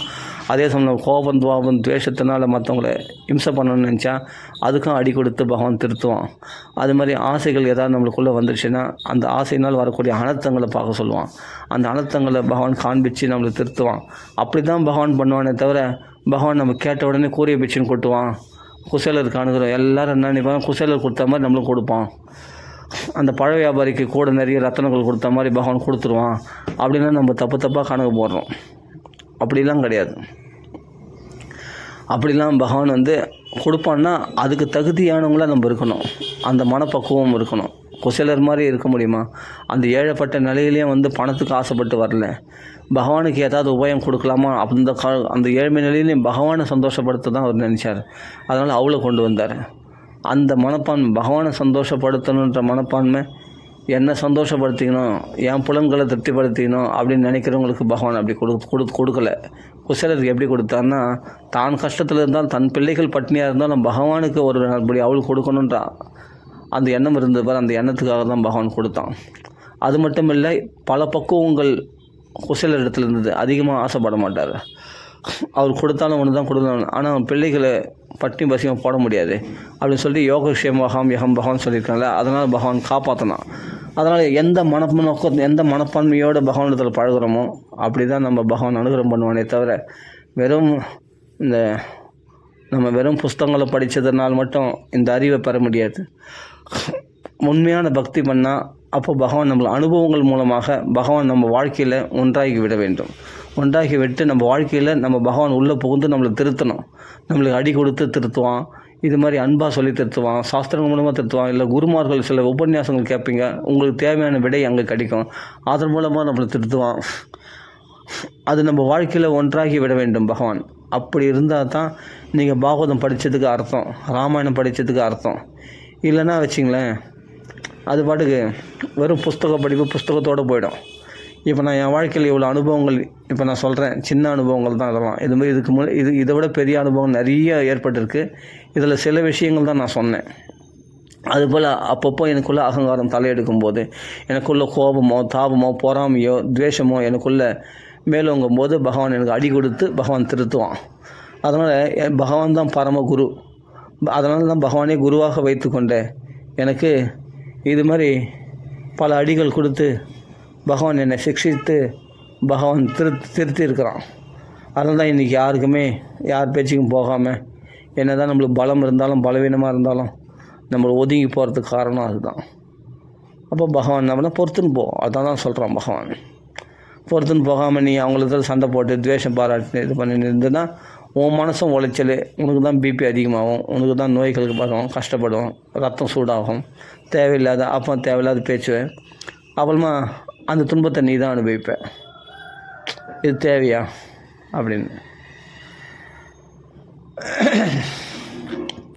அதனால் யாருக்குமே எந்த பிள்ளைகள் யாருக்குமே யார் குடும்பத்துக்கும் நம்மளுக்கு எதிரிகள் நம்மளுக்கு துன்பமே படுத்தினாலும் அவர்கள் குடும்பம் நல்லா இருக்கக்கூடாது, அவங்க குழந்தைங்க நல்லா இருக்கக்கூடாது, அவங்க நல்லா இருக்கக்கூடாது அப்படின்னு நம்ம நினச்சோம்னா நமக்கே அது வினையாக வந்து அமையும் அப்படின்னு பகவான் காண்பிச்சு அது நான் பெரிய மகாத்மாக்களாக இருக்கிறதா தான், மகாத்மாக்களை பகைச்சிக்கிட்டா தான் அது மாதிரி அவங்களுக்கு அபச்சாரம் பண்ணால் தான் நம்மளுக்கு உடனே நம்மளுக்கு மகான்களுக்கு அபச்சாரம் பண்ணால் தான் உடனே நம்மளுக்கு அந்த துன்பம் வரும்னு அர்த்தம் இல்லை. சாதாரண மனுஷர்களுக்கு அபச்சாரம் பண்ணாலும் சரி, அந்த துன்பம் என்னன்றது நம்மளுக்கு பகவான் உணர்த்துவதற்காக உடனே நம்மளுக்கு அந்த பனிஷ்மெண்ட்டு கொடுப்பான். ஆமாம், அது மகான்களுக்கு அபச்சாரம் பண்ணால் தான் நமக்கே அது திருப்பி வந்துடும் அப்படின்னு சொல்லுவாங்க. அது மட்டும் இல்லை, சாதாரண மனுஷனுக்கு நாம் மகாத்மாவாக மாறணும்னா அப்போ சாதாரண மனுஷர்களுக்கு கூட நாம் அபச்சாரம் பண்ணாமல் இருந்தால் தான் நம்ம மகாத்மாக்களாக நம்ம மாற முடியும். அப்போ மகாத்மாக்களுக்கு அந்த மகாத்மாக்களுக்கு அபச்சாரம் பண்ணால் கண்டிப்பாக அது தனக்கே பழிச்சிடும் இல்லையா? அதனால் நம்ம மகாத்மாக்களை மாற்றத்துக்காக தான் சாதாரண ஜீவராசிகளுக்கு கூட நீ தீங்கு நினைக்கக்கூடாது, தீங்கு செய்யக்கூடாது. தீங்கு செய்தால் அந்த தீங்கை நீ அனுபவித்து உனக்கு காட்டுறேன் பார், அந்த தீங்கு அனுபவிச்சு பார் எப்படின்னு தெரியும். அதனால் பல மகாத்மாக்களாக நீ மகாத்மாக்களாக பிரகாசிக்கிறாங்கன்னா அவங்க வாழ்க்கையில் நிறைய அடிபட்டிருக்காங்க, நிறைய கஷ்டங்கள் அனுபவிச்சிருக்காங்க. பகவான் நிறைய விஷயத்தில் அவங்களுக்கு தண்டனை கொடுத்து அவங்கள திருத்தியிருக்கிறான். திருத்தினதால நீ மகாத்மாக்களாக பிரகாசிக்கிறாங்க எத்தனையோ பேர். பசியினால், கொடுமையினால், நோய்களால், பலவிதமான உறவுகளுடைய தொல்லைகளால் பட்டினத்தார் அனுபவிக்கலையா, பிரகலாதன் அனுபவிக்கலையா, அவ்வளோ துன்பங்களை அனுபவித்து சித்த செய்தி அனுபவிக்கலையா, பல துன்பங்களை அனுபவித்து தான் அவங்க பக்குவம் அடைஞ்சு அது பிறகு அவங்க மகாத்மாக்களாக பிரகாசிக்கிறாங்க. அது மாதிரி எவ்வளோ பேர் வாழ்க்கையில் புரந்தரதாசர் எவ்வளோ கஷ்டங்கள் அனுபவித்தார் யோசிச்சு பாருங்கள். தியாகராஜ சுவாமிகள் எவ்வளோ கஷ்டங்களை அனுபவித்தாங்க. அவங்களாம் இந்த ஜென்மத்தில் மட்டும் அனுபவிக்கலை, பல ஜென்மங்களாக அனுபவிச்சிருப்பாங்க. அதான் என்னென்னா ஃபஸ்ட்டு ஆரம்பத்தில் கெட்டவங்களாக தான் இருந்திருப்பாங்க. எல்லாமே அசுர சுபாவம் கொண்டவர்களாக தான் அவங்கள படிப்படியாக பகவான் திருத்துவான். அப்புறமா கொஞ்சம் ஆன்மீக வழியில் போகலான்ட்டு போவாங்க. போன உடனே அந்த அசுர சுபாவங்கள்லாம் கொஞ்சம் கொஞ்சமாக நீங்கணும் இல்லையா? அதுக்கு அவங்களுக்குள்ள ஒரு துவேஷம், காமம், குரோதம் இதெல்லாம் வரும் இல்லையா? அவைகள்லாம் என்னென்னா ஃபஸ்ட்டு க்ரஷ் அவுட் பண்ணிவிடுவான் பகவான். எப்படி க்ரஷ் அவுட் பண்ணுவோன்னா அவங்களுக்கே அந்த அடியை கொடுத்து அவங்கள நல்வழியில் திருத்துவான். அப்போ இது மாதிரி தவறு மற்றவங்கள நினச்சி அந்த தவறு உனக்கு வந்தால் உனக்கு எப்படி இருக்குது அந்த கஷ்டம்? ஏழ்மைன்னா என்னன்னு தெரியுமா உனக்கு? அந்த ஏழ்மையுடைய கஷ்டத்தை நீ அனுபவி. சாப்பாட்டுக்கு வழி இல்லைன்னா மற்றவங்களுக்கு இலகாரப்படுத்துறதில்ல பிச்சைக்காரன்னு சொல்லிட்டு, அந்த பிச்சை நெடுக்கிற நிலையில் உனக்கு ஏற்பட்ட உனக்கு என்ன யோசிச்சுப்பார். உனக்கு சாப்பாடு இல்லைன்னா நீ எப்படி கொடுமை அனுபவிக்கிற அப்படின்னு எல்லா விஷயத்தையும் நாம் ஒன்றா நம்ம அனுபவிக்கும்படி செய்து நமக்கு அந்த கஷ்டத்தை உணர வச்சு நம்ம இனிமேல் யாருக்குமே ஒரு பசி எடுத்தால் ஒருத்தனுக்கு உடனே 10 ரூபா கொடுக்கணும் அப்படின்ற எண்ணம் தன்னாலே வரும். ஏன்னா அந்த கஷ்டம்னா அந்த பசி இருக்க கொடுமைன்னு எனக்கு தெரியும், அதை அனுபவிச்சிருக்கேன். உடனே அவங்களுக்கு சாப்பாடு வாங்கி கொடுத்துருவோம், ஏதாவது பண்ணிவிடுவோம். அதே மாதிரி மற்றவங்களுக்கு தீங்கு நினச்சா அந்த தீங்கனுடைய வலி என்னன்னு நம்மளுக்கு தெரியும். அப்போ அந்த தீங்கு அவங்களுக்கு வந்தால் மட்டும் ஓகேவா, கூடாது அப்படின்னு சொல்லி நம்ம அந்த கொடுமைகளை உணர வச்சு நம்ம அந்த கொடுமையை மற்றவங்களுக்கு கொடுமைகளை நினைக்காதபடி நம்மளை பக்குவப்படுத்துவோம் பகவான். இது மாதிரி அதனால் மனசாளர்கள் கூட யாருக்குமே மனதாலும் கோபம் நீ வளர்த்தாலும் பாவம் அப்படின்னு ஒரு பாட்டு இருக்கு இல்லையா? அந்த பாட்டில் நல்லா கவனிப்பேன். அது மாதிரி மனசால கூட பிறருக்கு கோபத்தை வளர்க்காத, எல்லோரும் ஆமார்ப்பணம் பண்ணிட்டு போ அப்போ ராமர் மேலே நம்பிக்கை இல்லைன்னா அதுக்கு எதுக்கு ராமரை கும்பிட்ற நீ? ராமர் பார்த்துப்பாருன்னா அப்புறமா நீ அதை பற்றி யோசிக்கக்கூடாது. உன்னை எதிராளிகள் தான் துன்பப்படுத்துகிறாங்க, உன்னை கஷ்டப்படுத்துகிறாங்க, உன்னை சித்திரவதைப்படுத்துகிறாங்க, இருக்கட்டும், பொறுத்துன்னு போ, அவ்வளோதான். அவங்களுக்கு கெடுதலை மனசளவுன்னு நினைக்காத. நினச்சேன்னா அது வழிகள் என்னன்னு உனக்கு பகவான் உணர்த்தி புரிய வைப்பான். அது மாதிரி அந்த வழிகள்னால் இந்த டென்ஷன் என்னன்னா, அவங்க டென்ஷன் ஆகிற, நம்ம எதிராளிகள் டென்ஷன் ஆகிறத பார்த்தோன்னே நம்ம சந்தோஷமாக இருக்கும். அப்படிலாம் சந்தோஷப்படக்கூடாது. ஏன்னா அந்த டென்ஷன் அடுத்த நிமிஷம் நம்மளுக்கு வரும். அடுத்த நிமிஷமே நம்மளுக்கு அந்த டென்ஷன் வரும்போது அப்புறம் நம்ம தாழ்ச்சி போயிடுவோம். நம்ம கஷ்டப்படுவோம். பத்தியா, அவங்களோட டென்ஷன் ஏறதை பார்த்து நம்ம கைகொடி சிரிச்சோமே, இப்போ நம்ம டென்ஷன் ஏறும்போது நம்மளை பார்த்து மற்றவங்க கைகொடி சிரிக்க மாட்டாங்களா? அப்போ அந்த டென்ஷன் நமக்கும் அந்த காலங்காத்தால் விடிய காலையில் அந்த பசங்களை கலப்பத்துக்குள்ளே ஒரு டென்ஷன் ஏற்படும். அப்போ நம்ம அந்த டென்ஷன் நம்மளும் அனுபவிக்கும் போது அது தாங்க முடியாது. அதனால் யாரையுமே டென்ஷன் பற்றி பார்க்கக்கூடாது, யாரையுமே சிரிக்க வச்சு பார்க்கணும். யாருமே கோவப்படுத்தி பார்க்குறதோ, யாருமே கஷ்டப்படுத்தி அவங்க நல்லா இல்லாத போது அவங்கள பார்த்து நம்ம சந்தோஷப்படுறதே கூடாது. அவங்க நல்லா இல்லாத போது அவங்கள பார்த்து இறக்கப்படணும். நம்மளோட கீழ்நிலையில் இருக்கிறவங்க பார்த்து இறக்கப்படணும். நம்மளோட உயர்ந்த நிலைக்கு பார்த்து போயிட்டாங்கன்னா அவங்கள பார்த்து பொறாமப்படக்கூடாது. அது நம்மளுக்கே அந்த லாபம் கிடைச்ச மாதிரி நினச்சி அவங்க சந்தோஷப்படணுமா? நமக்கு சம்மா இருக்கிறவங்களிடத்துல நம்ம தோல் மேலே கை போட்டுக்கிட்டு அவங்கள மித்திரனாக பாவிக்கணுமா அப்படின்னு நாரதர் சொல்லி கொடுத்துருக்காரு பாகவதத்தில். அப்போ இதெல்லாம் நம்ம கற்றுக்குனுக்குறோம். அப்போ கற்றுக்குனுக்கும்போது நம்ம அதை ஃபாலோ பண்ணணும். கற்றுனா மட்டும் போதாது, பாகவதம் படித்தா மட்டும் போதாது, அதை வாழ்க்கையில் கடைப்பிடிக்கணும் இல்லையா? அப்போ தான் இல்லை கடைப்பிடிக்கலன்னா பகவான் ஒரு அடி கொடுத்து 2 அடி கொடுத்து தலைமையில 2 போட்டு நம்மளை கடைப்பிடிக்க வைப்பான். அதனால் கவலைப்பட வேண்டியதில்லை. எப்படினாலும் நம்மளை திருத்திட்டோம். நம்மளை மூக்கில் ரத்தம் ஊற்ற வச்சாது, நம்மளை பேதியாக அப்படி நம்மளை சித்திரவதைப்படுத்தியாவது நம்மளை அடி கொடுத்தா நம்மளை திருத்திட்டோம். ஆனால் திருந்துடாமல் ஒன்றும் வர்றதில்லை. முஞ்ச ஆளமீது என்னை விட்டுடுன்றான். வேறு போதனை விட மாட்டேன்டி அப்படின்னு சொல்லிட்டு அவளுடைய ஜீவ மர்மணி, மர்ம ஜீவன்களை பிடுங்கி அவளை உயிரோடு அந்த சித்திரவதை அனுபவித்து எத்தனை குழந்தைகளை கொண்டு இருப்பேன். அந்த மரண வேதனை என்னன்னு உனக்கு தெரியணும் இல்லையா அப்படின்னு சொல்லி அந்த மரண வேதனையை கொடுத்து அவளை சித்திரவதைப்படுத்தி அவளும் பகவான் தன் திருவடியில் சேர்த்துக்கிறான் போதனை. ஏன்னா எத்தனை குழந்தைகளை துடிக்க சாவடிச்சிருப்பா பால் கொடுத்து. அது மாதிரி பால் அப்படியே உறிஞ்சி அவளை துடிக்க அதே மாதிரி சாகடித்து அந்த வேதனை என்னன்னு உணர வச்சு அது பிறகு அவளை பாவத்தை போக்கி ஸ்தனக்ஷீர அந்த ஸ்தனத்தில் பாலை குடித்து அவள் உயிரோட பறித்து பிராண சம்யோச்சு பிராணனோடு உறிஞ்சி அந்த அவளை விடுன்னு சொன்னவோட விடாமல் அவளை சித்திரவதைப்படுத்தி அந்த தண்டனை கொடுத்து அந்த தண்டனை என்னென்னு அவளை உணர வச்சு பிறகு பகவானுடைய தாயாக அவள் தாத்திரை உச்சிதான்.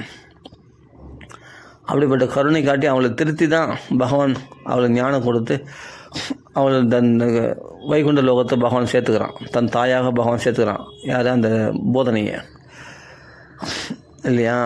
அது மாதிரி அந்த கஷ்டத்தை உணர வச்சு அதே மாதிரி தான் ராம தாடகியை துண்டாக கைகளை வெட்டி கால்களை வெட்டி அந்த சித்திரவதை என்னென்னு தெரிய வச்சு அப்புறமா தான் அவளுக்கு மோட்சம் கொடுக்குறான் பகவான். இதனால்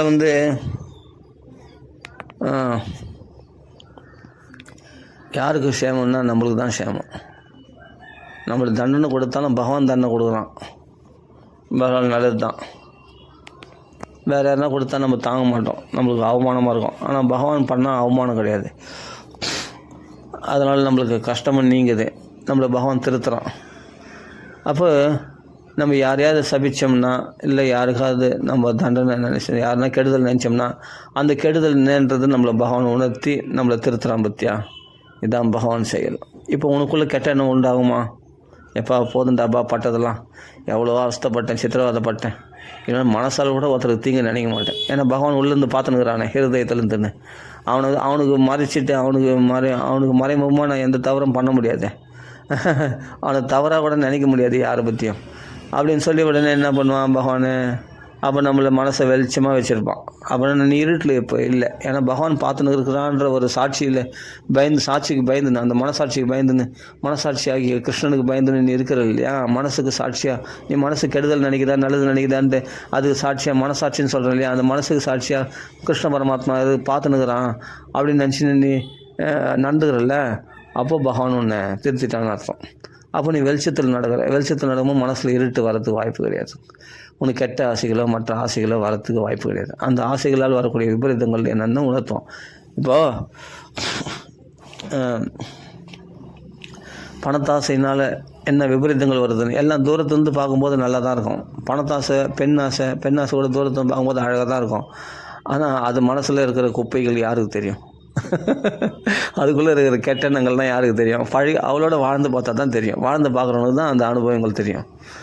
அப்போனா வானம் அதெல்லாம் தூரம் இருக்க வரையும் பார்த்தா அழகாக இருக்கும், சிரிச்சா அழகாக இருக்கும், பேசினா அழகாக இருக்கும், அந்த நைஸ் கோர்லாம் அழகாக தான் இருக்கும். அவளோட பழகணும்னு தான் தெரியும். அப்பா இவ்வளோ இப்படியேப்பட்ட ராட்சசியா இவ்வளோ பார்க்கறதுன்னா, ஆமாம் போதனை கூட எப்படி வந்தால் பால் கொடுக்கும்போது மகாலட்சுமி மாதிரி இருந்தாலாம் பார்க்கறதுக்கு. ஆனால் பார்த்தா மனசில் உரையில் முடின கத்தின மாதிரி கொடூரமாக இருந்தது அவளுடைய சித்தமானது. கடைசியில் குழந்தைகளை கொல்லக்கூடிய அவர் ராட்சசியாக மாறின பிறகு தான் யசோதை ரோஹிணிலாம் பயந்து நடுங்கிட்டாங்க. தெரியாது இல்லையா? வெளிப்புறமாக பார்க்கும்போது நம்ம எப்பவுமே ஷைனிங்கை பார்த்து பளபளப்பு பார்த்து தானே மயங்குறோம். அப்போது அந்த பெண்ணுக்குள்ளே இருக்கிற தீய குணங்கள் என்னன்னு நம்மளுக்கு தெரியாது. அப்புறமா அந்த அழகுன்னு பார்க்குற அந்த அழகு நிலையற்றதுன்னு பகவான் காண்பிச்சிடறான். அப்போது பெண்ணாசையிலையோ சரி, மண்ணாசையிலையோ இல்லை பொருளாசையிலையோ சரி, எதில் விழுந்தாலும் பகவான் நம்மளை கை தூக்கி விட்டுருவான். அந்த பெண்ணுக்குள்ளே அந்த பெண்ணுனாலேயோ இல்லாட்டி அந்த மண்ணுனாலேயோ அந்த நிலமோ அந்த சொத்து சுகத்தினால வரக்கூடிய கஷ்டங்கள் என்னன்றது மற்றவங்க உணர்றாங்க இல்லையா? அதை பார்க்க வச்சு அதனால் எவ்வளோ கஷ்டத்தை அனுபவிக்கிறாங்க பாரு. இதான் மண்ணாசைனால் வரக்கூடிய துன்பம். இவங்க ஒரு நாளாவது நிம்மதியாக இருக்காங்களா பாரு. சிம்பிளாக நிம்மதி இல்லாத பண்ணுறதுக்கு ஒன்றுமே தேவையில்லை. ஒரு 100 ரூபா கொடுத்துட்டா போதும். 100 ரூபா இன்றைக்கி வந்து 1 லட்ச ரூபா கொடுத்துட்டா போதும். அவனுக்கு துடிச்சிடுவான். எதை செலவு பண்ணுறது, என்ன பண்ணுறது, ஏது பண்ணுறது, அப்படி இப்படின்னு அவன் வந்து சந்தோஷமும் இருக்கும். அதே சமயத்தில் அதை பாதுகாப்பாக வச்சுக்கணுன்றதுலேயும் பயந்து நடுவான். அவன் நிம்மதி அதிலேயே போயிடும். அவ்வளோதான். இல்லை அவனுக்கு ஒரு கிரவுண்டு நிலம் எழுதி வச்சுட்டா போதும். அந்த நிலத்தை யாருன்னா அபகரிப்பாங்களா?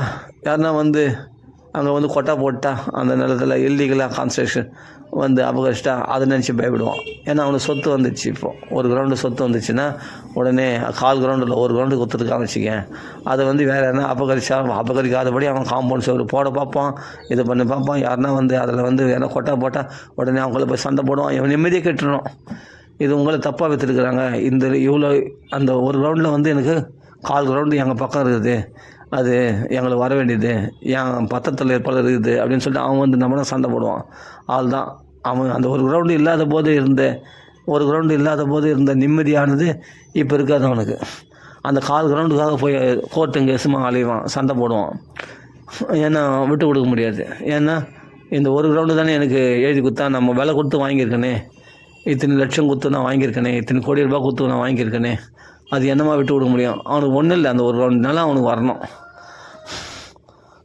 அப்போ பக்கத்து நிலத்துக்காரன் வந்து 1/4 கிரவுண்டு வந்து எங்களுக்கு வர வேண்டியது இதில் அப்படின்னு சொல்லி அவன் சண்டை போட்டான்னா அவனுக்கு வெட்டு குத்து சண்டை ஒரே பெரிய பிரச்சனை. அப்போ அந்த ஒரு கிரவுண்டு அவனுக்கு சொந்தம் இல்லாதன்னு நினைக்கும் போது அவன் எவ்வளோ நிம்மதியாக இருந்தானோ, அது சொந்தமான பிறகு அவனுக்கு அவ்வளோ பிரச்சனைகள் அவனுக்கு டென்ஷன் ஏற்றி விட்டான். அவ்வளோதான். இந்த ஒரு கிரவுண்டு ஏன் இவனுக்கு எழுதி வைக்கணும்? அவன் நிம்மதிக்கு எடுக்கிறதுக்காக. அதனால் பக்கத்து கிரவுண்டுக்காரன் வந்து 1/4 கிரவுண்டு எங்களுக்கு இதில் வரணும் அப்படின்னு சொல்லி அவன் பத்திரத்தை காமிப்பான் அத்தாட்சியோட. இவன் பத்திரத்தை இவன் காமிப்பான். இவனுக்கு அது பார்த்தா ப்ரூஃபாக இருக்கும். அப்புறம் பார்த்தா ரெண்டுத்தில் எது ஒரிஜினல். அப்போ பார்த்தா பெரிய பிரச்சனையாகும் கோர்ட்டில் கேஸில். அதை மீண்டு வர்றதுக்குள்ளே அவன் போராடி போதும்னு ஆகிடும். அது பல வருஷம் வாய்தான்னு பல வருஷம் ஆகி அப்புறமா அவன் மீண்டு வர்றதுக்குள்ளே செத்து பழிப்பான். அவன் ஒரு தடவை இல்லை, பல தடவை பயந்து செத்து பழிப்பான். இன்றைக்கி ஜட்ஜ்மெண்ட் வந்துடுமா அப்படின்னு அவன். அதனால் நிம்மதி இல்லாமல் இருக்கிறதுக்கு என்னன்னா, இவனுக்கு புதுசாக சொத்து வருதுனாவே அது நிம்மதி இல்லாமல் பண்ணுறதுக்கு தான் தெரிஞ்சுக்கணும். கிடைச்சதில் சந்தோஷமாக இருக்கணும், அவ்வளோதான். எனக்கு இவ்வளோ தான் பகவான் கொடுத்துறான், சரி ஓகே எடுத்துப்போம். இல்லையா, அது நம்மளுக்கு சொந்தம் இல்லை. ஆசை இல்லாத மனுஷன் தன்னை துன்பம் எங்கே நெருங்கும்? ஆசையில்லா மனிதன் தம்மை துன்பம் எங்கே நெருங்கும்? ஆசையில்லா மனிதன் தன்மை துன்பம் எங்கே நெருங்கும்? பொன்னில் இன்பம் புகழில் இன்பம் என்றே பாடி. அதனால் பொண்ணில் இன்பம் புகழில் இன்பம் இதெல்லாம் நம்ம இதில் சந்தோஷப்படக்கூடாது. இந்த நிலத்தினாலேயோ இல்லாட்டி பணத்தினாலேயோ இதில் சந்தோஷப்பட்டுக்கிட்டால் நம்ம பின்னாடி அல்லல் படுவோம் அப்படின்றது பகவான் உணர்த்தியிருக்கான், எனக்கு காண்பிச்சிருக்கான். இதெல்லாம் இப்படிலாம் காண்பிச்சு வைராகியத்தை உண்டாக்கியிருக்கிறான். அதெல்லாம் நல்லா இப்போ நல்ல புடமிடப்பட்ட பொண்ணு. அந்த பொண்ணு வந்து என்னென்னா கொதிக்கும் போது நெருப்பில் தான் எரியும், உஷ்ணம்தான் ஆகும். அது மாதிரி நம்மளுக்கு சோதனைகள் வரும்போது, கஷ்டங்கள் வரும்போது துன்பப்பட தான் படுவோம். அப்படி பொண்ணை உருக்கி அதை நல்லா பொண்ணை உருக்குனா தான் அதனுடைய களிம்புகள்லாம் எடுத்து அதை சொக்கத்தங்கமாக மாற்ற முடியும், இல்லாட்டி மாற்ற முடியாது இல்லையா? அப்புறமா தானே அது ஒரு சிலையாக இல்லாட்டி ஒரு மோதிரமாக வளையலாக அது எப்படி மாற்றணுமோ மாற்றிக்க முடியும். அது வந்து பொண்ணாக இருக்கிற வரைக்கும், அது தங்கமாக மாறாத வரைக்கும் அது எந்த பொருளையும் செய்ய முடியாது. அதில் அது வந்து என்னென்னா களிம்புகள்லாம் இருக்குது, அழுக்குகள்லாம், அதில் உள்ள அழுக்குகள்லாம் நீக்கிறதுக்கு அது நல்லா கொதிக்க வச்சு அந்த அடையெல்லாம் அந்த அழுக்கெல்லாம் வெளியே எடுத்து போட்டால் தான். அப்போ அந்த கொதிக்குதுன்னா அதுக்கு தங்கத்தை சுடுதுன்னு நினைக்க முடியுமா? அது சுட்டு கொதிச்சா தான் அது வேறு ஒரு சொக்கத்தங்கமாக மாற்ற முடியும். அது மாதிரி நமக்கு கஷ்டங்கள் துன்பங்கள் பயங்கரமாக கொடுத்து தான் நம்மளை சொக்கத்தங்கமாக பகவான் மாற்ற பார்க்குறான். அதனால் வந்து நம்ம கோப தாபங்கள் எதுவும் வச்சுக்காத, பயங்கள் காமங்கள் அதே சமயத்தில் பேராசைகள் இதெல்லாம் நமக்குள்ளே வளர விடக்கூடாது அப்படின்னு பகவான் நமக்கு உணர்த்துறான் பகவான். அப்போது இப்போ நான் சொன்னேன், ஒரு பெண்ணை வந்து பார்க்கும்போது தூரத்தில் பார்க்கும்போது அழகாக இருக்குது, மனசில் இருக்கிற குப்பைகள் அப்படி ராட்சசத்தன்மைலாம் நம்மளுக்கு என்ன தெரியும்? அப்பப்போ வெளிப்படும் போது அந்த அசுர சுபாவங்கள்லாம் வெளிப்படும் போது அப்போ தான் உணர்வோம், ஆஹா இவளையா நம்ம கல்யாணம் பண்ணிக்கிட்டோம், இவளிடத்துல இவ்வளோ கேடுகள் இருக்குதுன்னு தெரியாமல் போச்சு, இவங்களாம் நல்லவன்னு நினச்சோமே நாமோ. அதே மாதிரி தான் பெண்ணுக்கு ஆணும். இப்போ ஆணுக்கு பெண் சொல்கிறேன், பெண்ணுக்கு ஆணும் அப்படி தான். இவரிடத்துல நம்ம எல்லா சந்தோஷத்தை அனுபவிக்கலாம்னு பல மனக்கோட்டைகள் கட்டின்னு வருவாங்க பெண்கள். நம்ம எப்படி வாழலாம் இப்படி வாழலான்னு. இவரை கல்யாணம் பண்ணிட்டா, இவர் நம்மளை அந்தளவுக்கு நேசிக்கிறாரு, அதனால் நம்மளுக்கு எல்லாம் செய்துடுவார் அப்படின்னு நினச்சின்னு வருவாங்க. அப்புறமா பார்த்தா அப்புறமா வேறு மாதிரி இருக்கும். அவங்க எதிர்பார்த்த மாதிரி யாருக்குமே எதிர்பார்த்த மாதிரி வாழ்க்கை அமையலைன்றதும் உண்மை தானே. எல்லோரும் நம்ம எதிர்பார்த்தது ஒன்று, எதிர்பார்க்காத விதங்கள் நிறைய நடக்குது. இதெல்லாம் வாழ்க்கையில் கல்யாணம் பண்ணின பிறகு தான் தெரிஞ்சிருப்பாங்க நிறைய பேர், புதுசாக உணர்வாங்க. இதெல்லாம் நான் எதிர்பார்க்கலையே, இப்படிப்பட்ட கஷ்டங்கள்லாம் வரும்னு. ஆனால் பார்த்து எதிர்பார்க்காத கஷ்டங்கள்லாம் வந்து நம்மளை வாட்டி எடுக்குது அப்படின்னு அப்புறமா தான் குடும்பத்தில் புகுந்த பிறகு தான் கல்யாணம் பண்ணி அப்புறமா வாழ்க்கை நடத்தும் போது ஒரு 10 வருஷத்துக்கு மேலே 10 வருஷம் அப்புறமா ஒரு வருஷத்துலேயே தெரிஞ்சிடும் ரிசல்ட்டு. அப்புறமா நான் எதிர்பார்க்காத இந்த துன்பங்கள்லாம் நான் அனுபவிக்கிறேனே கல்யாணம் பண்ண பிறகு அப்படின்னு சொல்லி புரியாத புதிராக வாழ்க்கை நடத்துவார்கள். அடுத்தது என்ன நடக்குமோன்னு பயந்துன்னு பல இன்னல்களை ஃபேஸ் பண்ணிக்கிட்டு அது பிறகு பழகி போய்டும். அந்த இன்னல்களே பழகி போய்ட்டு அதையே சௌக்கியமாக நினச்சின்னு வாழ்வாங்க. அவ்வளோதான், அட்ஜஸ்ட் பண்ணி வாழ வேண்டியது தான். அட்ஜஸ்ட் பண்ணிக்கிட்டு அந்த துன்பத்தையே இன்பமாக நினைத்து கொண்டு அட்ஜஸ்ட் பண்ணிக்கிட்டு அவ்வளோதான், இவர் இப்படி தான் அப்படின்னு சொல்லி அந்த அம்மா வந்து பொறுத்துன்னு போகிறதும், இவர் எப்படி தான் அப்படின்னு நினச்சிட்டு அவர் அந்த அம்மா இடத்துல பொறுத்துன்னு போகிறதும், அப்படியே வாழ்க்கையை அப்படியே அட்ஜஸ்ட் பண்ணிக்கிறது தான். அப்படியே போகிற போக்கில் அப்படியே அட்ஜஸ்ட் பண்ணிக்கிட்டு பக்குவமாக போகிறது தான். அதுக்கப்புறமா அதுக்கேற்ற மாதிரி வாழ்க்கையை குடும்பத்தை மெயின்டைன் பண்ணின்னு அப்புறமா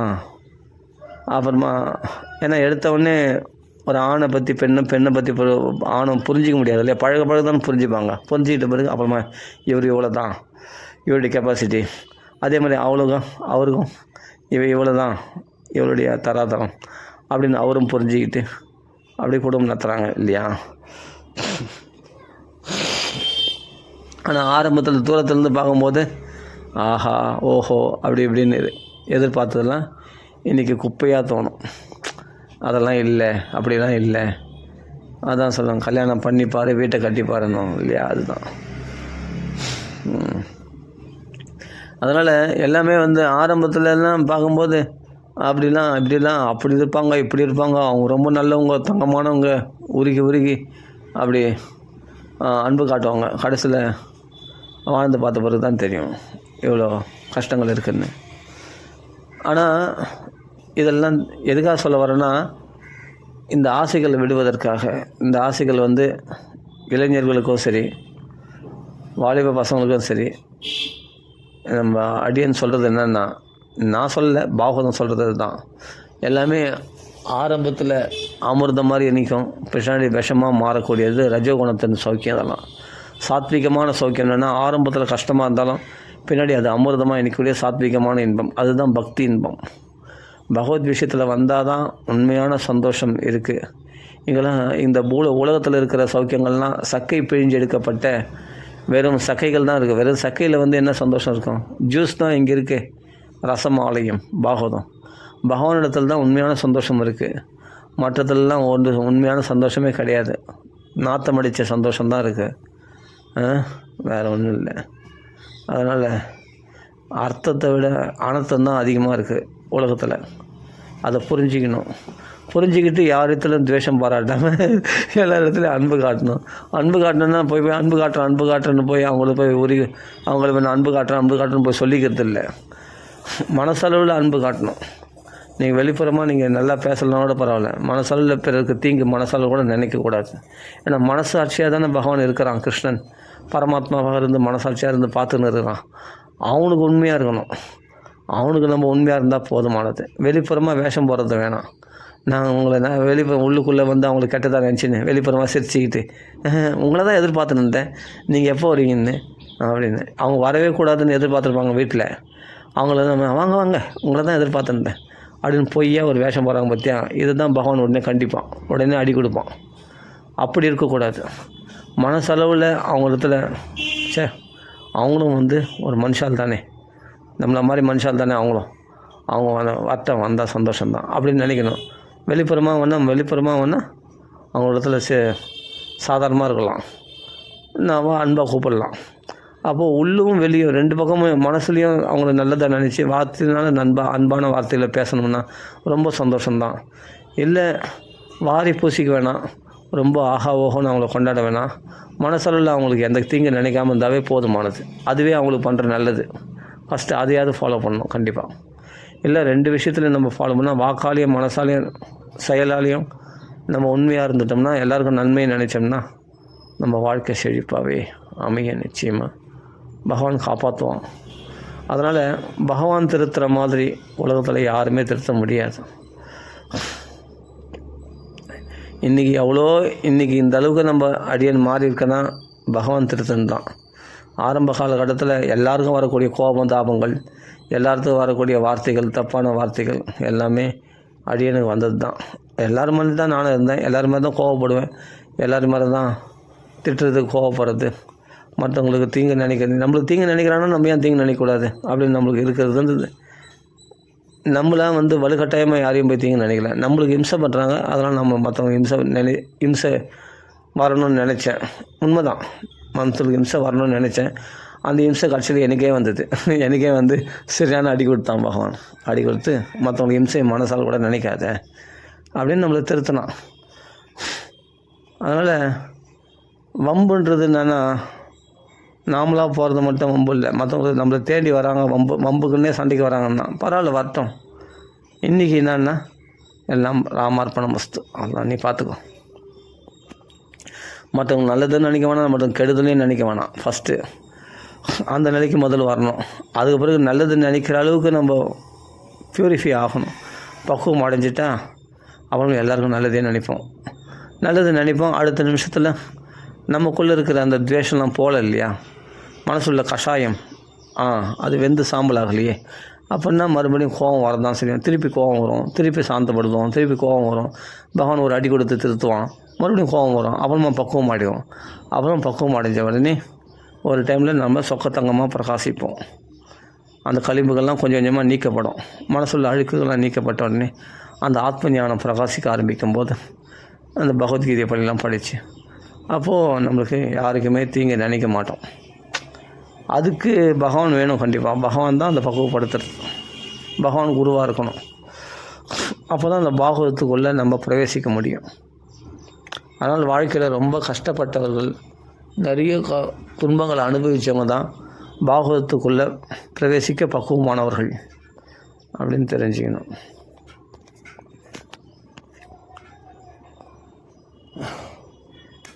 அதனால் எவ்வளோக்கு எவ்வளோ பகவான் நம்மளை பக்குவப்படுத்துகிறானோ அந்தளவுக்கு நாமளை திருத்திக்க முடியாது. மற்றவங்களாலே, நம்ம அப்பா அம்மாவாலே நம்மளை திருத்த முடியாது. பகவான் திருத்துற மாதிரி நம்ம ஒரு சாதாரண குருவால் திருத்த முடியாது, சிறந்த குருவால் திருத்த முடியும். அதனால் பகவான் தான் சிறந்த குரு. சரி. ராம ராம ராம ராம ராம ராம ராம ராம ராம ராம ராம ராம ராம ராம ராம. நான் ரொம்ப யோகின்லாம் சொல்ல வரல. நான் அதனால் ஆரம்பத்தில் போல் எல்லாருக்கும் அந்த கோபதாபங்களை வரதானே செய்யும். அந்த கோபதாபங்கள் தான் அடியனுக்கும் வந்தது. ரொம்ப கஷ்டப்பட்டேன். அவ்வளோமா இன்றைக்கி நான் இன்றைக்கி இந்த பெரிய மகாத்மாவை மாறிட்டேன்னு சொல்ல வரல. அப்போ இப்போ என்னன்னா மற்றவங்களுக்கு தீங்கு நினைக்கிறனாவே நம்மளுக்கு பயமாக இருக்குது. ஏன்னா எனக்கு நம்மளுக்குன்னு சொல்கிறது எனக்கு பயமாக இருக்குது. ஏன்னா அடுத்த நிமிஷம் எனக்கு என்ன தண்டனை கொடுப்பானோன்னு பயமாக இருக்குது. அந்த மற்றவங்க உயிரை பறிக்கணும்னு நினைச்சாலே அடுத்த நிமிஷம் நம்ம அப்போ உயிர் வலி என்னான்னு தெரியணும் இல்லை உனக்கு, அந்த மரண வலி என்னான்னு தெரிய வைக்கிறேன்னு பகவான் உடனே தெரிய வச்சிடும். தெரிய வச்சு கஷ்டத்தை உணர்த்த வச்சுன்னு, அப்பா வாடாப்பா, யாருக்கும் நம்ம கஷ்டம் நினைக்கூடாதாப்பா. மற்றவங்க கஷ்டம் நினச்சா உனக்கு அந்த கஷ்டம் வரும். அந்த கஷ்டம் வந்தால் அப்போ தெரியும் உனக்கு கஷ்டம் நான். அது மாதிரி நம்ம புரிய வைப்பான் பகவான். இதெல்லாம் அசுர சுபாவம். அதெல்லாம் மற்றவங்களுக்கு தீங்கு நினைக்கிறது. அந்த அசுர சுபாவத்தோடு நம்ம பாகவத்துக்குள்ளே நெருங்க முடியாது. அப்போது அந்த அசுர சுபாவங்கள்லாம் நம்ம விட்டு போனால் தான் பாகவதமானது நம்ம வாழ்க்கையில் ஒன்றி போயிடும். அப்போ பகவான் நம்ம நினைக்கிற மாதிரி பகவான் ஏமாளி கிடையாது. நம்ம தான் ஏமாளி. பகவான் நினச்சா ஒரு நிமிஷத்தில் நம்மளை ஏமாற்றிடும். ஆனால் பகவான் ஏமாளி யாருன்னா, உண்மையான பக்தர்களுக்கு பகவான் ஏமாளி. பலி சக்கரவர்த்தி எல்லாத்தையும் தியாகம் பண்ணலாம் பற்றியா, அப்படியேப்பட்டவங்களுக்கு பகவான் ஏமாளி ஆகிடும். பகவான் வீட்டு வாசலில் மெய்காப்பாளனாக நின்றுட்டான் பற்றியா, வாமன அவதாரம் எடுத்து. அதுதான். அதே பிரகலாதனுக்கு ஏமாளி பகவான். ஆனால் அசுரர்களில் இரண்யகசிபு ரொம்ப ட்ரிக்ஸாக வரம் கேட்டான். மேலே சாகக்கூடாது, கீழே சாகக்கூடாது, உள்ளே சாகக்கூடாது, வெளியே சாகக்கூடாது, காலைல சாகக்கூடாது, சாயங்காலம் சாகக்கூடாது, நைட்டு சாகக்கூடாது, அசுரர்களால் சாகக்கூடாது, மனுஷனால் சாகக்கூடாது, அப்படி இப்படின்னு மிருகங்களால் சாகக்கூடாது, மனுஷனால் சாகக்கூடாது, இப்படின்னா பல விதமாக நானோ ட்ரிக்ஸாக வரம் கேட்டான். பகவான் வந்தவொடனே கிஷ் போட்டு போய் நின்ட்டான். அவன் எந்த யோசனையும் பண்ணல. ஆனால் எல்லாம் கரெக்டாக அமைஞ்சிது. நீ புத்திசாலின்னு நினச்சா பகவான் அதோட புத்திசாலியாக செயல்படுவான். அதே சமயத்தில் நீ ஏமாலியாக இருந்தனா, என்னை மலையிலேருந்து தூக்கி போட்டாலும் நான் நாராயணனை மறக்க மாட்டேன், நெருப்பில் போட்டாலும் நான் நாராயணனை மறக்க மாட்டேன், நான் பொய் சொல்ல மாட்டேன், சத்தியத்தை தான் பேசுவேன் அப்படின்னு இருந்தால் நம்ம சத்தியம் பிதாது நிஜபிருத்திய பாஷிதம். உண்மையான பக்தன் அப்படி இருந்தான்னு தெரிஞ்சவொடனே உடனே அவங்களுக்கு பகவான் ஏமாளி ஆகிடுவான். அப்போ அவனை வச்சு பக்த சக்கரவர்த்தியாக பகவான் பிரதிரூபத்திற்கு நீ தான் பக்தர்களுக்கு எடுத்துக்காட்டுன்னு தலையில் முடியை சுட்டு போனான் பற்றியா. சிம்மாசனம் தன் மடியில் உட்கார வச்சுன்னு பகவான் கொஞ்சம் பிரகலாதன் வச்சு கொஞ்ச நாள் இல்லையா நரசிம்மர். அப்போ சாந்த நரசிம்மராக மாறிட்டான். அந்த பிரகலாதன் சொன்ன பேச்சு பகவான் கேட்குறான்.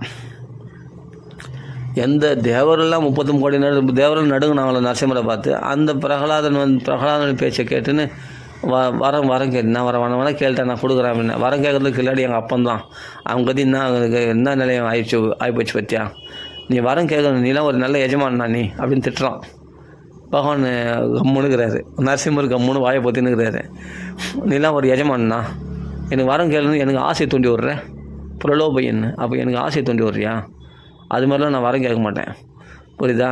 நீ வரம் அப்படின்னு வரம் கொடுத்தனா நீ நல்ல எஜமானே கிடையாது நீ அப்படின்ட்டு பகவானை பிரகலாதன் திட்டுறான். சரிப்பா, ஆனாலும் சரி எங்கள் அப்பா சரி எனக்கு துரோகம் பண்ணாலும் எங்கள் அப்பா நல்ல கதி அடையணும் அப்படின்னு சொன்னேன். அப்பா நீ இந்த குலத்தில் பிறந்ததுனாலே குலபாவனா 3 சப்தபிகி 3 எழுத்து 21 தலைமுறை கரையேறியாச்சு. என் மடியில் உயிரை விட்ட அவன் துர்கதி அடைய மாட்டான், நற்கதி தான் அடைஞ்சிருக்கிறான் இரண்யகசிபு அப்படின்ட்டு பகவான் சொல்கிறாரு. அதனால் அது வரமாக இல்லை, அது வரமாக கேட்கணும் அவசியம் இல்லை.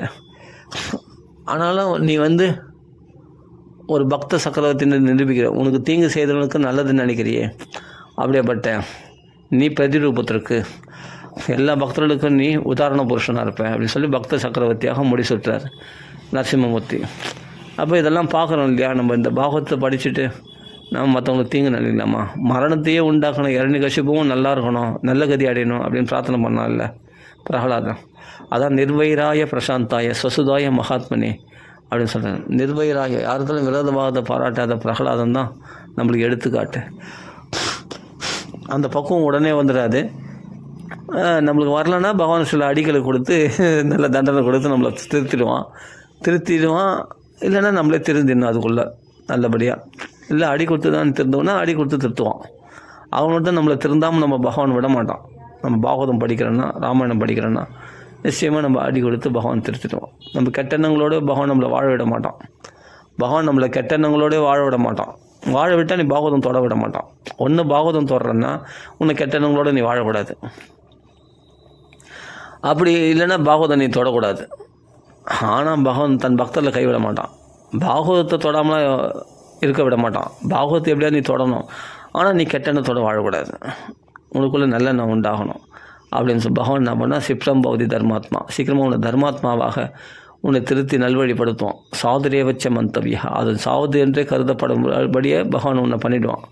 சிறந்த சாதுவாக சாது பூஷணாக, சாது பூஷணங்கள் கொண்டவனாக உன்னை எல்லாரையும் மன்னிக்கிறவனாக சிறந்த மகாத்மாவாக பகவான் மாற்றிடுவான். இதுதான் பகவானுடைய நோக்கமே தவிர நாம் பகவானிடத்தில் வந்தால் கூரை பிடிச்சின்னு கொட்டோம், நம்ம வேண்டி வரங்கெல்லாம் கொடுப்பான் அப்படின்லாம் தப்பாக நினச்சிடக்கூடாது. நாம் நல்வழிப்படுத்துவோம், நம்மளை நல்லா திருத்தி நம்மளை நல்லா வாழ வைப்பான். அதனால் பகவான் ஏமாளி இல்லை, பகவான்களை நாம் ஏமாளி ஆகிடக்கூடாது, ஜாக்கிரதையாக இருக்கணும் பகவான்களை. அதனால் நம்ம நல்லவங்களாக இருக்கணும். மனசளவில் கூட நம்ம யாருக்கும் தீங்கு நினைக்கக்கூடாது, மனசளவில் கூட எந்த விஷயமான ஆசைகளை வச்சுக்கக்கூடாது. கிருஷ்ண பக்தி பண்ணுறவங்க கண்டிப்பாக, ராம் பக்தி பண்ணுறவங்களும் கண்டிப்பாக இதை ஃபாலோ பண்ணணும். ஃபாலோ பண்ணால் நம்ம பாகவதத்தை செவ்வனே படிச்சுன்னு போய் நேரலாம். நம்ம ஒரு கஷ்டம் வருதுன்னா அது ஏன்னு பகவானை உணர வைப்பான். நிறைய பேர் கஷ்டம் வருது, அந்த உணர்றதே இல்லை. உணராதனால தான் பகவானை நெருங்க முடியல. அவர்கள் பக்தர்கள் இல்லாமல் அபக்தர்களாக இருக்கிறவங்க தான் உணர மாட்டாங்க, பௌதிகவாதிகள் தான் உணர மாட்டாங்க. கஷ்டம் வந்துனே இருப்பாங்க, அனுபவிச்சுனே இருப்பாங்க, மேலே மேலே துன்பங்களை அனுபவிச்சுனே இருப்பாங்க. எதனால் இந்த துன்பத்தை அனுபவிக்கிறோம் அப்படின்னு ஒரு நிமிஷம் யோசிக்க மாட்டாங்க. நம்ம ஏதாவது தப்பு பண்ணியிருப்போம், சுவதோஷ பரதோஷ வித்து, பிறரிடத்தில் தோஷம் காட்டுறமே சுவதோஷம், உன்னுடைய தோஷத்தை நீ பார்த்தியா? நீ ஏதோ ஒரு தப்பு நினச்சிருப்ப, அப்படி இருந்தால் தான் உனக்கு பகவான் அந்த கஷ்டத்தை கொடுப்பான். நீ அந்த தப்பு நினைக்காம உனக்கு அந்த தப்பு வரதுக்கு வாய்ப்பு கிடையாது. உனக்கு அந்த நோய் வருதுன்னா நீ யாருக்கோ மற்றவங்களுக்கு கெடுதல் நினச்சிருப்பேன், கெடுதல் பண்ணியிருப்பேன், ஏதோ கர்ம வினைகளாலேயோ சேர்ந்து வந்திருக்கோம், இல்லைனா உன் சுபாவத்தினால நீ யாருக்காவது தீங்கு நினைச்சிருப்ப, அதனால் கூட உனக்கு இந்த பிரச்சனை வந்திருக்கும் அப்படின்னு நம்ம உணர மாட்டோம். நம்ம உணர்ந்துட்டோம்னா நம்மளுக்கு அந்த கஷ்டம் போயிடும். நம்ம வருந்தி திருந்திடணும். வருந்தினா மட்டும் போல வருந்தி திருந்திட்டோம்னா எப்பா யாருக்கும் நம்ம தீங்கு நினைக்கூடாதா, பத்தியா நம்ம நேற்று நினச்சது இன்றைக்கி பழிக்குதுப்பா, அந்த கஷ்டம் நம்மளுக்கு வருதுப்பா அப்படின்னு பகவானை உணர்த்தி நம்ம அந்த கஷ்டங்கள்லேருந்து நம்மளை விடுவிச்சிடுவான் பகவான். இதை புரிஞ்சுக்கணும். அப்போ நம்ம திருத்துறாம் பகவான் தெரிஞ்ச பிறகு நம்ம இனிமேல்ட்டு யாருன்னா நம்ம கெடுதல் மனசாலோட நினைக்க மாட்டோம். மனசால் தான் நினைக்கக்கூடாது ஃபஸ்ட்டு. ஏன்னா மனசாட்சியாக பகவான் பரமாத்மா உள்ளேருந்து பார்த்துன்னுக்குறான்.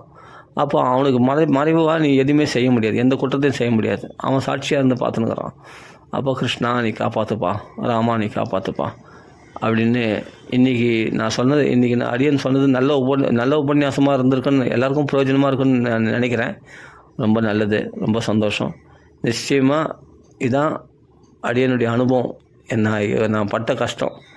நான் இந்த பாகவதம் படித்து ராமாயணம் படித்து என் பகவான் என் வாழ்க்கையில் உணர்த்தின அனுபவங்கள் இது தான்.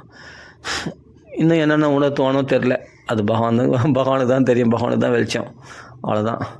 ஆக மொத்தம் நம்ம அவனை அவன் கண்ணை மறைச்சிட்டு நம்ம எந்த தவறும் செய்ய முடியாது. அவன் எல்லாத்தையும் சாட்சியாக பார்த்துக்கிறான். நம்ம எதுவும் செய்ய முடியலை, எதுவும் நினைக்கக்கூட முடியாது. மற்ற சிந்தனைகள்லாம் நமக்குள்ளே கெட்ட சிந்தனைகள் நமக்குள்ளே வருதுன்னா கூட பகவானுக்கு தெரியும். அது தெரிஞ்சு பகவான் உடனே அந்த சிந்தனைகளை எடுத்து போகிறதுக்காக நம்மளுக்கு ஒரு தண்டனை கொடுத்து உணர்த்துவான் பகவான். சரி, ஓகே. அதனால் எல்லோரும் பகவான் ஏமாளி நினச்சிட்டு நம்ம நாம சங்கீர்த்தனம் பண்ணுறோம், நம்ம பாகவதம் படிக்கிறோம், நமக்கு பகவான் என்ன வேணாலும் செய்வான், நம்ம கேட்டதெல்லாம் கொடுத்துருவான் அப்படின்லாம் நினைக்கக்கூடாது. நம்ம கேட்டது கொடுப்பான், நியாயமானதாக இருந்தால் கொடுப்பான், அநியாயமாக இருந்தால் கொடுக்க மாட்டான். அதே சமயத்தில் நம்மளை உணர்த்துவான், நம்மளை திருத்துவான், பகவான் நல்வழிப்படுத்துவான். அதெல்லாம் இதுக்கு சரித்திரங்களாக நிறைய இருக்குது. திதி தேவி இந்திரனை கொல்லக்கூடிய புத்திரன் வேணும்னு கேட்டால் காசியபுரத்தில். அது பும்சவனன்னு ஒரு விரதம் இருந்த உடனே கட்சியில் பார்த்தா அந்த பிள்ளைகளை கொல்லணும்னு நினைக்கிறேன். அப்போ பிள்ளைகளை இந்திரன் குத்துறான். வெட்டின உடனே அவன் பிள்ளைகள் துடிக்குது. அந்த பிள்ளைகள் அந்த கர்ப்பத்தில் அந்த குழந்தைகள் வெட்டி போடும்போது அந்த துடிக்கும்போது அவள் அப்படியே அந்த வேதனை போடுறா துதி தேவி. இந்திரனை கொல்லக்கூடிய புத்திரன் வேணும்னு கேட்டால அப்போ இந்திரன் உன் பிள்ளைகளை கொல்லும்போது அந்த வேதனை உனக்கு என்னன்னு தெரியுது இல்லை, அந்த வேதனையை காண்பிச்சு அதுக்கப்புறமா சரி என்னை மன்னிச்சுக்க பகவானே, நான் கேட்டது தப்பு தான் அப்படின்னு அவள் திருந்தின பிறகு அந்த 49 மருத்துக்களாக அந்த 7 குழந்தைகள், அந்த 7 கொள்கிறா 49 மருத்துக்களாக அவர்கள் பிள்ளைகளாக வெளியே வராங்க. அந்த 49 மருத்துக்களாக, ஆனால் கொல்லப்படலை. அப்போ இந்திரன் கொன்னானே வஜ்ராயுதத்தினால அப்படின்னா, அந்த கொல்றது என்னென்னா, இந்திரனை கொல்லக்கூடிய புத்திரம் வேணும்னு கேட்டால, அந்த கொல்றது அந்த மரண வலி என்னன்னு தெரியணும் இல்லையா? அதனால் தன் பிள்ளைகளுக்கு அந்த மரணம் உணர்த்து. அதிதியினுடைய பிள்ளை இந்திரன் வந்து மரணம் அடையணும்னு ஆசைப்பட்டால, அந்த தன் பிள்ளைகளுக்கு அந்த மரணம் வந்தால் அந்த வலி என்னன்னு தெரியணும் இல்லை, அந்த வலியை அனுபவிச்சாலாம். அந்த அனுபவிச்ச உடனே அந்த திதி தேவிக்கு அந்த மரண வலியை உணர்த்தி, அதற்கு பிறகு வந்து அந்த குழந்தைகளையும் உயிரோட பழிக்க வச்சான். ஆனால் பகவான விரதம் இருந்ததுனால, அதே சமயத்தில் இந்திரனுக்கு சகோதரர்களாக அவர்கள் மாறினார்கள். 49 மருத்துகளாக இந்திரனுக்கு அது பாடம் கற்பிச்சு. இதுதான் பகவான் பண்ணக்கூடிய செயல்கள். இது பாகவதத்தில் பார்க்குறோம். இது மாதிரி இன்னும் நிறைய விஷயம் நான் சொல்ல முடியும். நிறைய கதைகள் இருக்குது. அது மாதிரி நம்மளை உணர்த்துவான். நம்ம கஷ்டங்கள் என்னன்னு நம்மளுக்கு தெரிய வச்சு அப்புறம் நம்மளை திருத்துவான் பகவான். அப்படி திதி தேவியை பகவான் திருத்தி, அப்போ இந்திரன் இடத்துல பார்த்து, இந்திரா உமால் தப்பு இல்லைப்பா, நான் உன்னை கொல்லக்கூடிய புத்திரம் வேணும்னு கேட்டேன், அதனால தான் என் பிள்ளைகள் கொல்லப்பட்டாங்க. ஆனால் கொல்லப்படாமல் உயிரோட பழிச்சாங்க பகவானுடைய கருணையினால் அப்படின்னு திதி தேவி சொல்கிறா இந்திரன் இடத்துல. இதெல்லாம் வந்து சரித்திரங்களில் நம்ம பார்க்கலாம் பாகவதத்தில். அதான் பாகவதத்தில் உணர்றது. இது போல் நம்ம பாகவதத்தை அப்படி படிக்கணும். ஆழ்ந்து படித்தோம்னா நம்ம எப்படி திருந்தணும், நம்ம எப்படி வாழணும், நம்ம எப்படி நம்ம மற்றவங்களோட பழகணும். அதே சமயத்தில் மத்தியம அதிகாரி, உத்தம அதிகாரி, அதம அதிகாரின்னு 3 பேர் இருக்காங்க பக்தியில். அதில் நம்ம மத்தியம அதிகாரியாவது குறைஞ்ச பட்சத்தில் இருக்கணும். உத்தம அதிகாரியாக நம்ம முயற்சிக்கணும் கண்டிப்பாக. அதுதான் பாகவத்தில் நம்ம சொல்லிக் கொடுக்குறது. இதெல்லாம் பாடம். சரி, நம்ம இதோட இப்போ பூர்த்தி பண்ணிப்போம். ராம ராம ராம ராம ராம ராம ராம ராம. இன்னும் நிறைய விஷயம் நம்ம மேலே வேறு பகுதியில் நம்ம பேசலாம். ராம ராம ராம ராம ராம ராம ராம ராம. எனக்கு வந்து என்னென்னா, இதெல்லாம் வந்து பாகவதத்தில் சொல்லக்கூடிய கதைகள் மட்டும் இல்லை, வாழ்க்கையில் நடந்த கதைகளும் உண்டு. இது மாதிரி நம்ம மற்றவங்கள மரணத்தை உண்டாக்கணும்னு நினச்சோம்னா நம்மளுக்கு அந்த மரண வழியை பகவான் காண்பிச்சு நம்மளை திருத்துவான் பகவான். சரி, ஓகே. ராம ராம ராம ராம ராம ராம ராம ராம. அதனால் யாருக்குமே தீங்கு நினைக்கக்கூடாது மனசளவு கூட. எல்லாருக்குமே நன்மையை நினச்சிட்டு போயினே இருக்க வேண்டியது தான். நம்மளுக்கு வந்து என்னென்னா வேறு வேலை இருக்குது. மற்றவங்க வீழ்ச்சி அடையதை பார்த்து நம்ம சந்தோஷப்படுறது நம்ம வேலை கிடையாது. நம்ம வந்து பாகவதம் படிக்கணும். பகவத் விஷயத்தை, பகவத் குணங்களை பேசி அனுபவிக்கணும். ராமனுடைய குணங்களை பேசி அனுபவிக்கணும். எல்லோரும் இந்த உலகம் சேமடையணும், எல்லாருக்கும் நலன் பெறணும், எல்லாருமே திருந்தணும், எல்லாருமே பகவான் நாம நிறைய சொல்லணும், எல்லாமே பாகவதம் படிக்கணும், எல்லாமே ராமாயணம் படிக்கணும், எல்லாம் மேலே பகவத் பக்தி எல்லாருக்கும் உண்டாகணும், எல்லாருக்கும் கிருஷ்ண பக்தி, ராம பக்தி அதிகமாக உண்டாகணும். எல்லாரும் மேலும் பகவான் எல்லாருக்கும் எல்லா க்ஷேமங்களையும், சகல சௌபாக்கியங்களையும், சகல மங்களங்களையும் அருள வேண்டும் என்று பிரார்த்தித்து கொண்டு இப்போ இந்த பூர்த்தி பண்ணிப்போம். ராம ராம ராம ராம ராம ராம ராம ராம. இன்னும் இந்த பாகவதத்தினால கிடைச்ச அனுபவம், பாகவதம் படித்ததுனால, பகவானுடைய பக்தியில் ஈடுபடுறதுனால அந்த பக்தி அனுபவங்கள் நமக்கு இன்னும் நிறைய இருக்குது. அதெல்லாம் நம்ம அப்புறமா ஷேர் பண்ணிடலாம். ராம ராம ராம ராம ராம ராம ராம ராம.